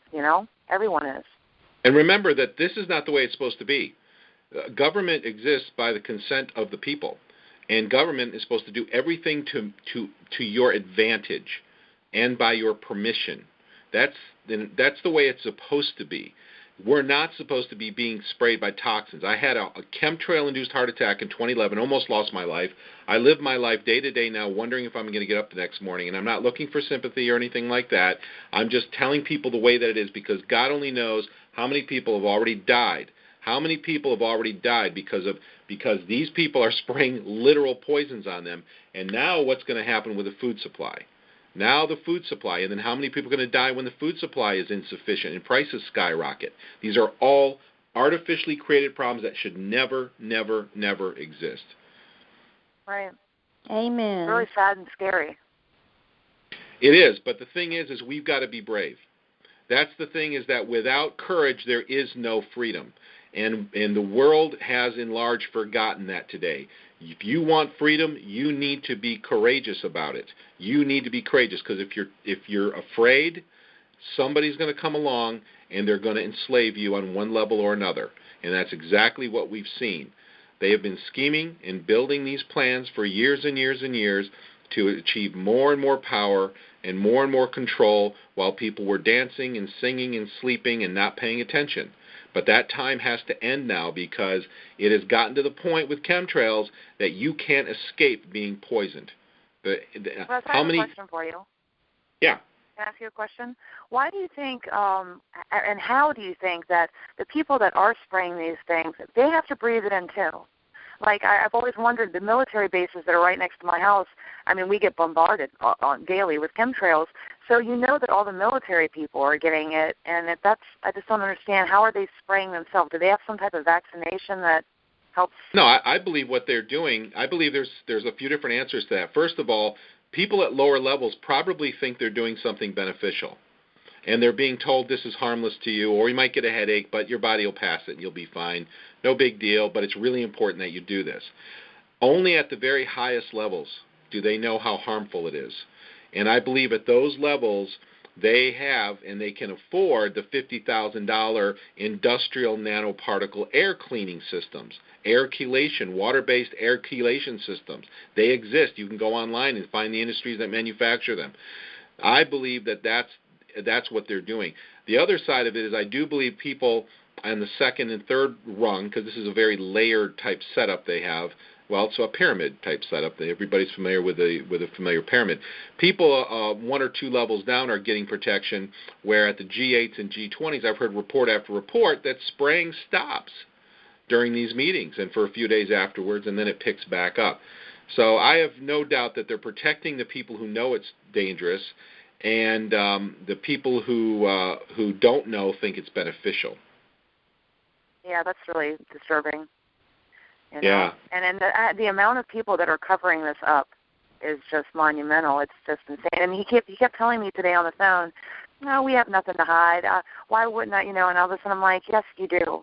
And they are hiding it and everything. So I just want to let everybody know from my end, I'm going to keep up with the EPA. That's my plan. And once I fail and the EPA won't do anything for me, then I will go to the next step. And then I'll go to the next step after that. So good. You have a show. Why don't you plug where people can go listen? Okay. Well, I just want everybody to know it's Madisonstar Moon. Everyone can find me on Facebook. And then my shows are all archived on Chemtrail Cover Up. That's my Facebook page. At chemtrailcoverup.com? It's not it's just Chemtrail Cover Up. And it's just, I don't know if it's .com. It's just a page connected to my Madisonstar Moon account. Oh, it's on Facebook. They allow you to have a page. It's on Facebook then? Yep, okay, so Chemtrail Cover Up is her group on Facebook, and Madisonstar Moon is your user. And all my radio stuff will pop up. Okay, so you can find her there. Well, thank you so much, Helen, for your comments. I appreciate you just supporting everything and all that you do. I know you're actively involved. You've done testing, and we're actually going to have you on here soon, and we're going to take a look at all the damage that's been done on your property.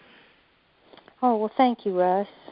Well, I look forward to it. I can't wait because we're going to pop those pictures up on the stream, and then you're going to be able to describe what's going on. So I look forward to that. All right. Well, I look forward to it, too. All right. Well, thanks for calling, and we've got another caller I want to get in here. Hello, caller. Please go ahead. Hi, Russ. This is Deborah Whitman again. Hey, I have the most important thing to say right now, and I'm going to read you a poem. This is for everyone because we deal with so many negative things. But a friend of mine wrote this a few years ago, and I want to share part of it. Her name is Nicole Romeo, and the poem is Starting With Me. It's got to start with me. I can change the world. Starting with me. Starting with me, I choose to be one of the ones who change the world, starting with me.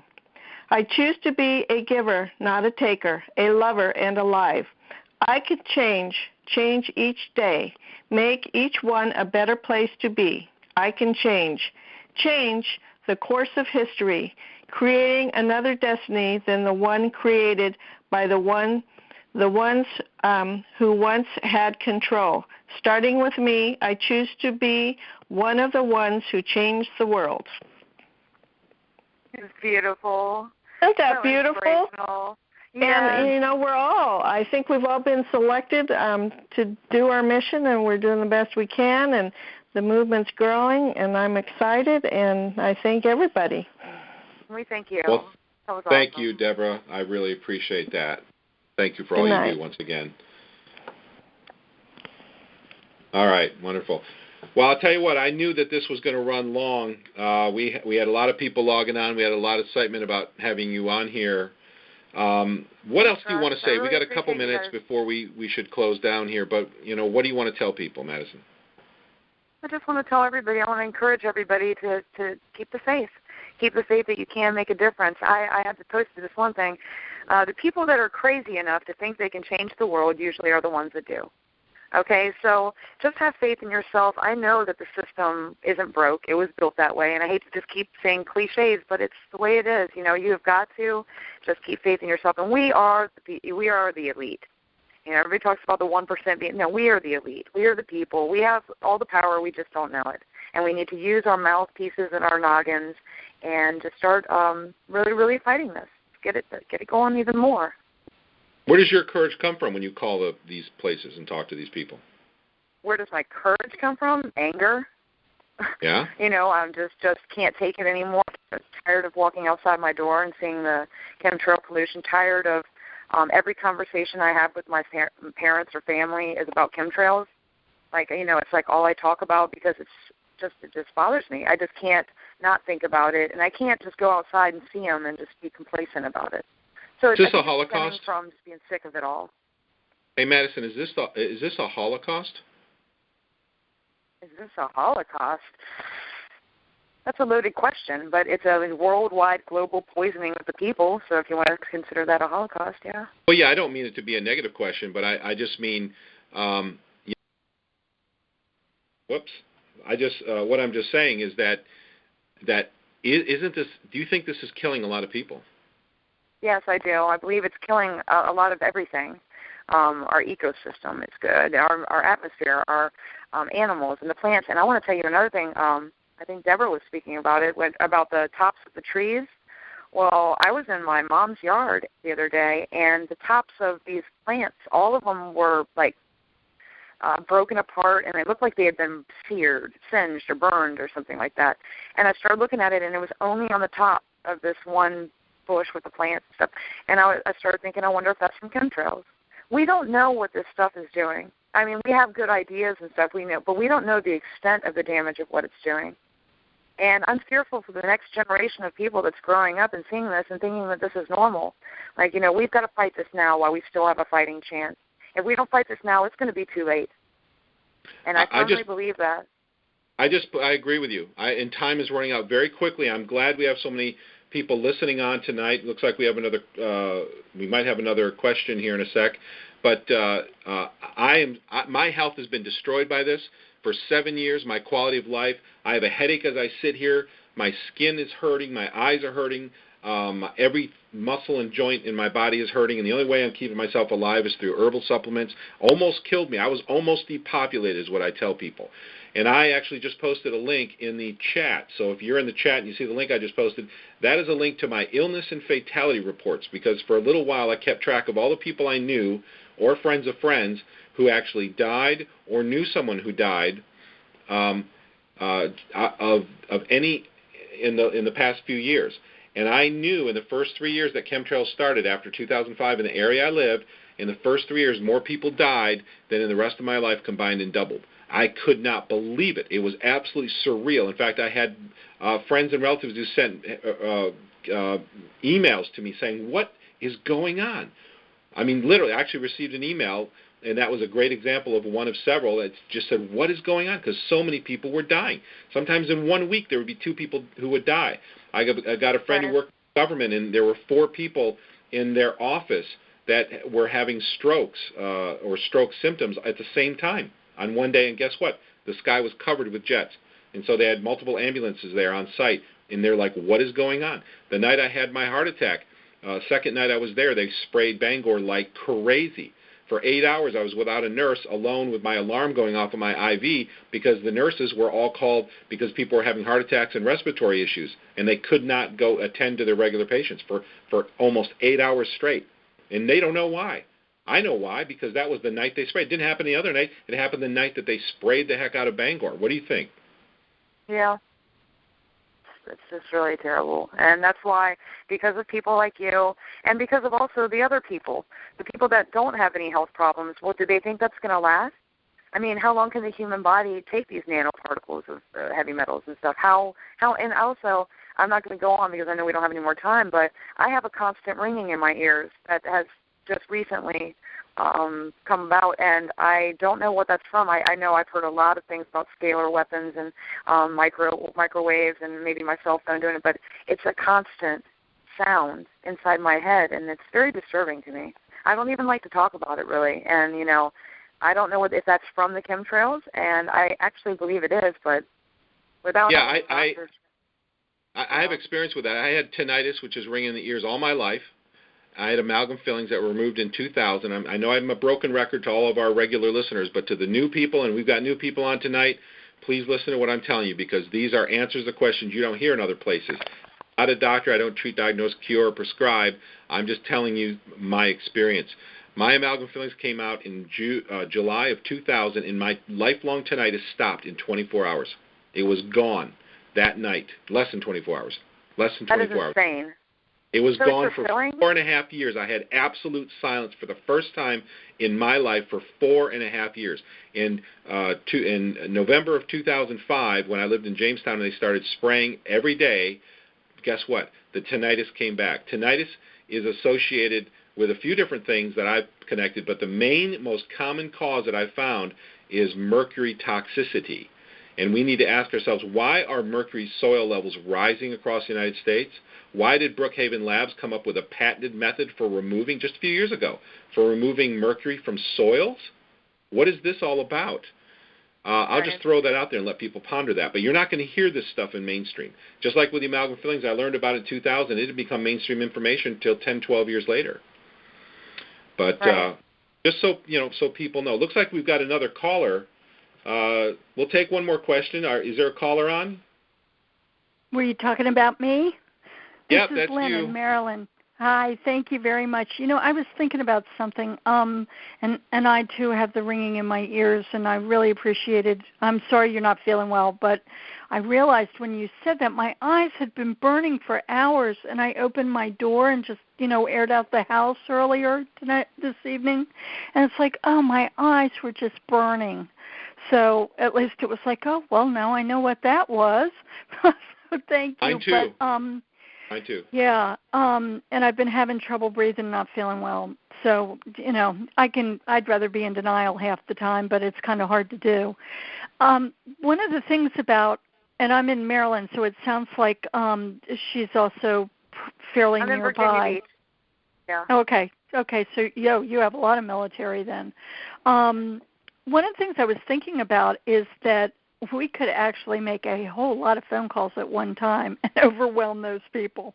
And it might be effective. And also, even when you call like EPA or a military base or whatever, it does affect the person who you're talking to, because they're going to talk to their coworkers, and they're going to end their day going, oh, I can't believe I had to deal with that again today.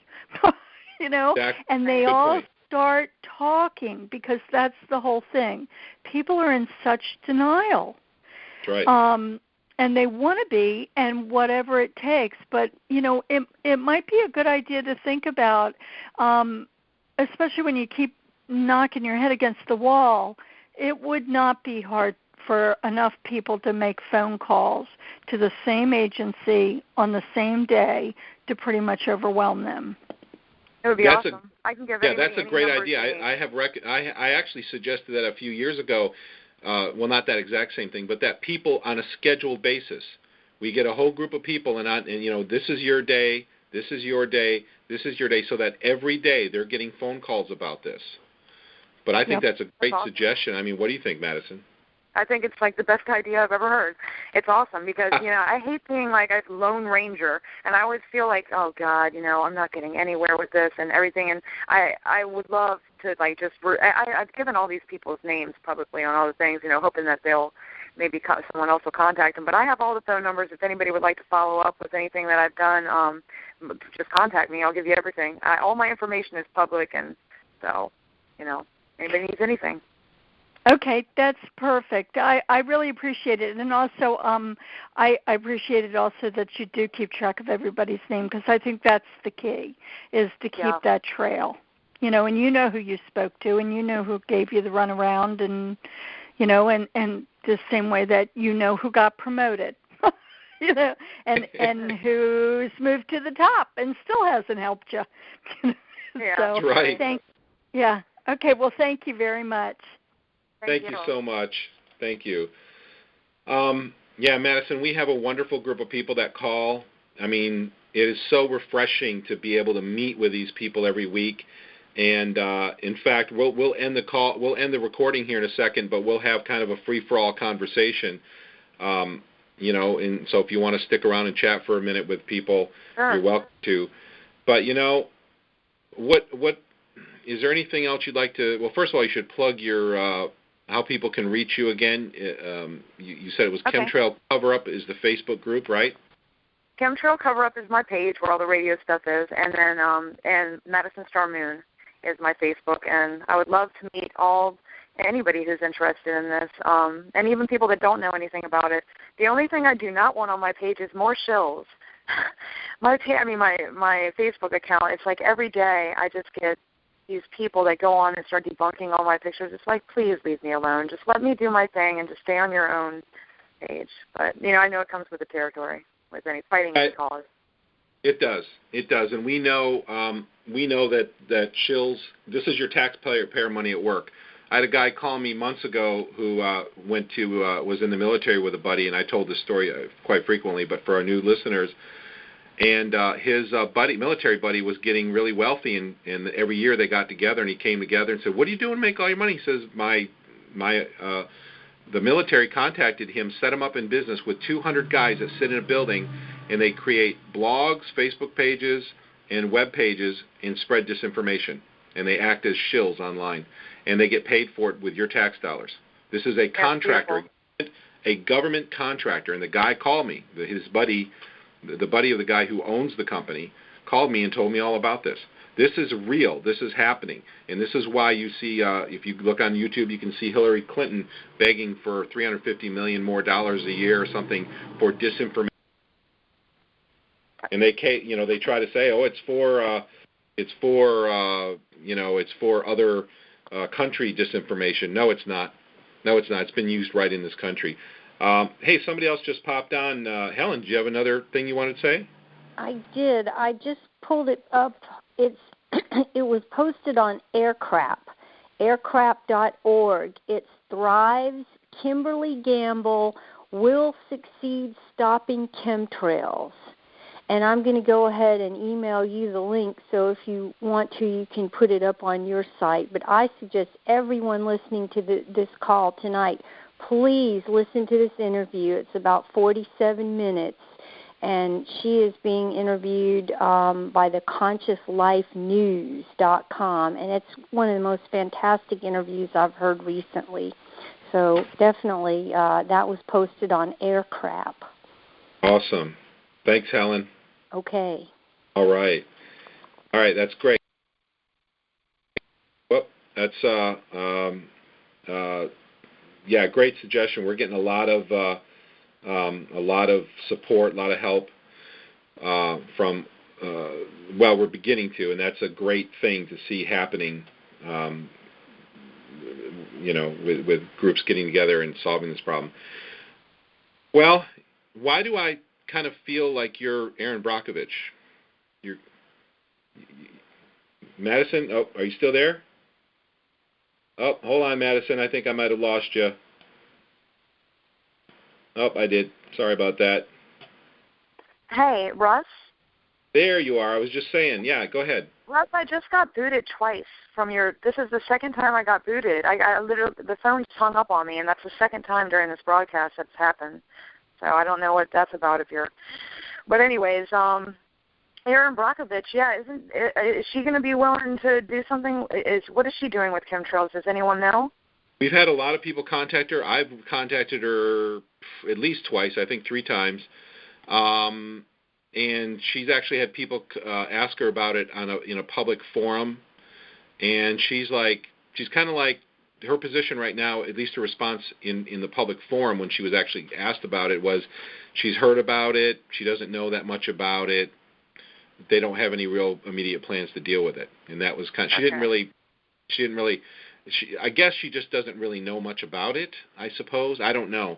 It's hard for me to imagine that she would go very long without knowing much about it because it's over your head. And if you're dealing with the environment, I don't know how you couldn't see it. Right, So. And especially someone like her, maybe she's unable to do something about it. And I know she's fighting something else right now. I couldn't tell you what. But, she's doing something. So maybe she might be too busy to deal with it. What about, the What in the World Are They Spraying? Michael Murphy and all of them. What's going on with them? Well, they're just getting ready to release their next film, I believe. Their next Are you talking video. about The Great Calling? I think it's called Who in the World is Spraying or something like that. Okay.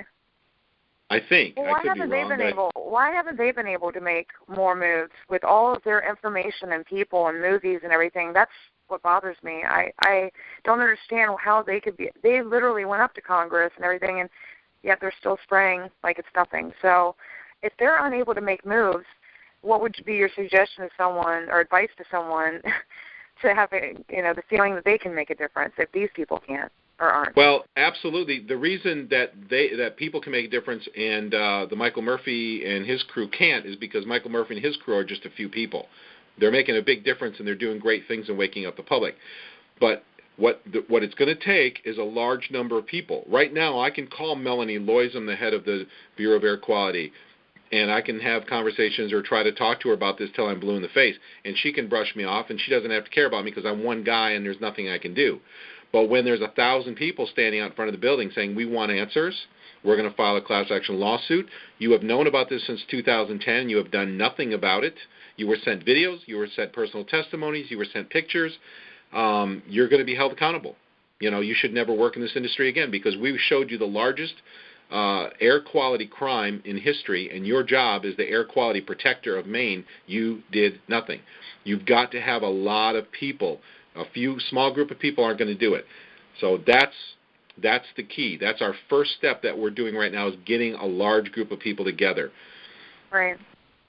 Okay. Now, I think what you're doing is really important. I mean, you've got to call, getting people in the agencies to know about this because is very important because eventually you'll have whistleblowers. You'll have people coming out of these agencies eventually who get disgruntled, and they'll come out publicly and say, yes, I was told to shut up. Yeah, I encourage all those people to contact me.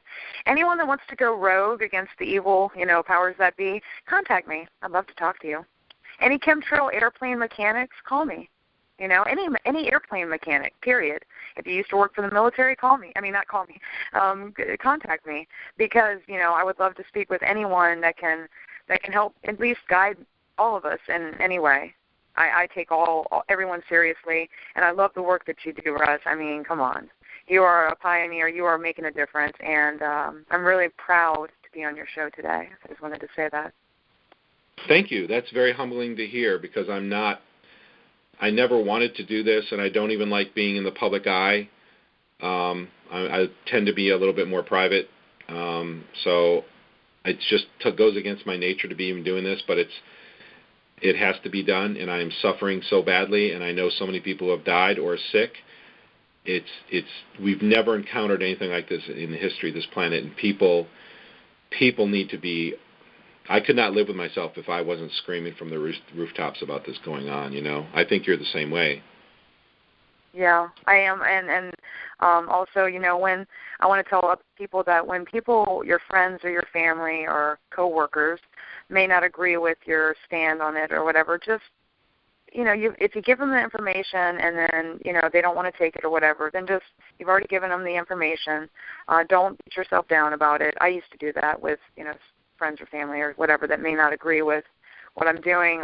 And so now I've noticed that pretty much everybody is on board. Like with my family and friends, they support me now, and it took a long time though. You just got to get a thick skin and just deal with it.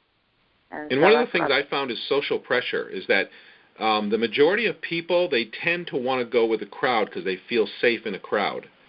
And until they start perceiving that the crowd is shifting towards our point of view, they kind of stick to the other side, or until they get mad enough about it that can propel them to the to becoming active and educated about this.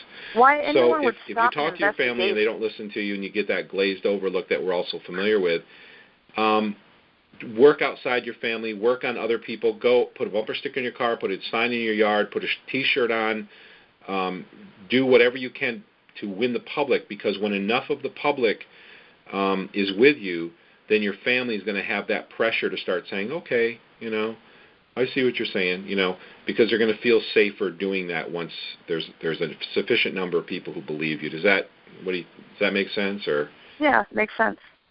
All right. Yeah, and I think people just starting off in the movement, just have faith in yourself. I can't encourage you. Just believe in yourself, believe in your cause, do your own research. Research the heck out of it. You will find all the answers that you need, and just keep networking with everybody. That's my plan. Well, I was very inspired by your standing up to the person that you talked to in the video I listened to all the way through. It was very inspiring to me because you weren't nasty. You were firm, you were passionate, but you didn't turn the guy away that you were talking to because you were mean and nasty. You were angry, justifiably so, but you kept the conversation going. And that was really cool, I think. And the man called me back today. I want everyone to know that the phone call I made today, after I had to hang up on him because he was about to give out all my information, he called me back, and we spoke forever. I mean, we just spoke on and on till I was exhausted with the conversation. So these people are willing to talk to me. It's just I got to find the people that are willing to do something for me. Did he give you any? Not just me. I'm just speaking for my experience, but for anyone, So. Did he give you any important information, or was it more?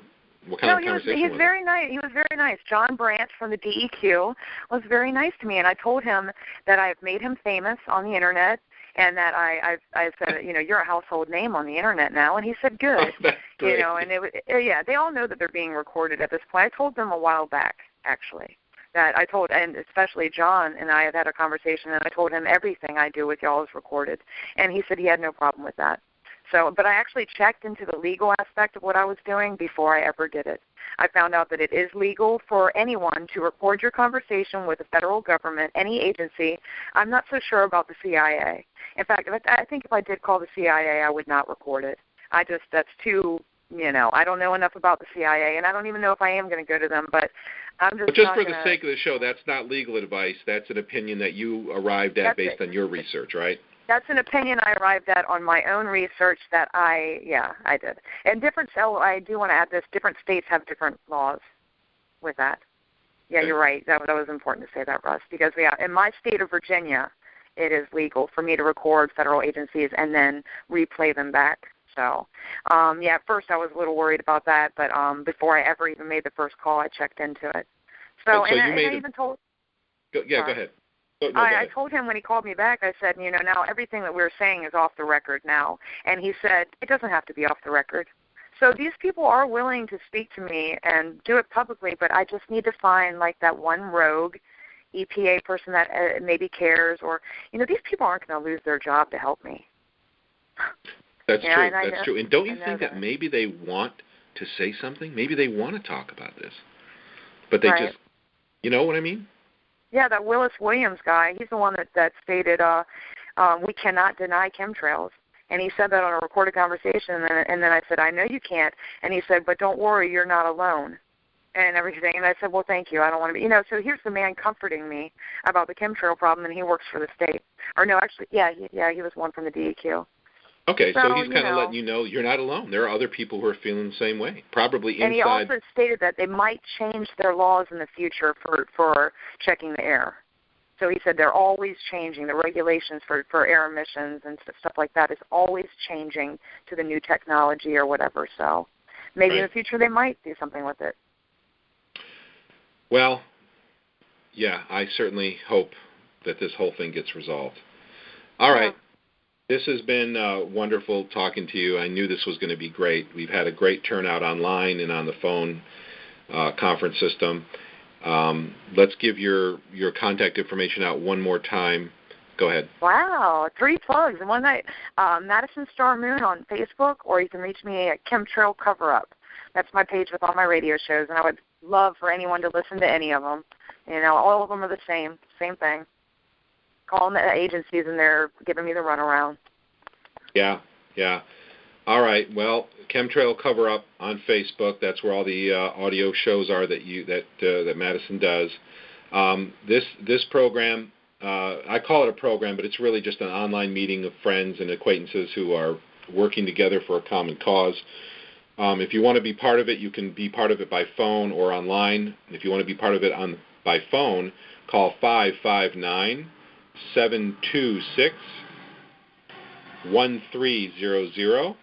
and the access code is 134. Let me make sure I get that right. Is 156230. And if you want to be part of the online stream, we're still getting the audio stream. A lot of people can hear the audio stream. It seems like there's a couple people who still can't get the audio part of the stream, but we'll get it worked out. It's globalskywatch.com/live. We also have a chat room there with a lot of great people sharing information and asking questions. We do this every Monday night at 8:30 Eastern Time, 5:30 Pacific Time, 12:30 a.m. London Time. Anybody can join us internationally. If you need help, assistance with any web services, streaming, whatever, to help get your event live streamed or your cause online, feel free to contact Global Skywatch. I'm more than happy to help you and assist you get your project set up so that we can put an end to chemtrails. Madison was with us tonight, is with us now. Thank you so much for the time that you've spent with us, and I really hope you keep up the great work. Thank you. And thank everybody that called in. Everybody was so inspirational, and I really enjoyed being on your show. Great. Thank you so much. Please stick around. I'm going to shut the recording off, and then we're going to have a little free open conversation with everybody. So please, if you're listening to this recording, join us Monday night at globalskywatch.com/live and be part of our conference and share any information you have with us. Ask questions and just let's get this problem solved. Good night, everybody.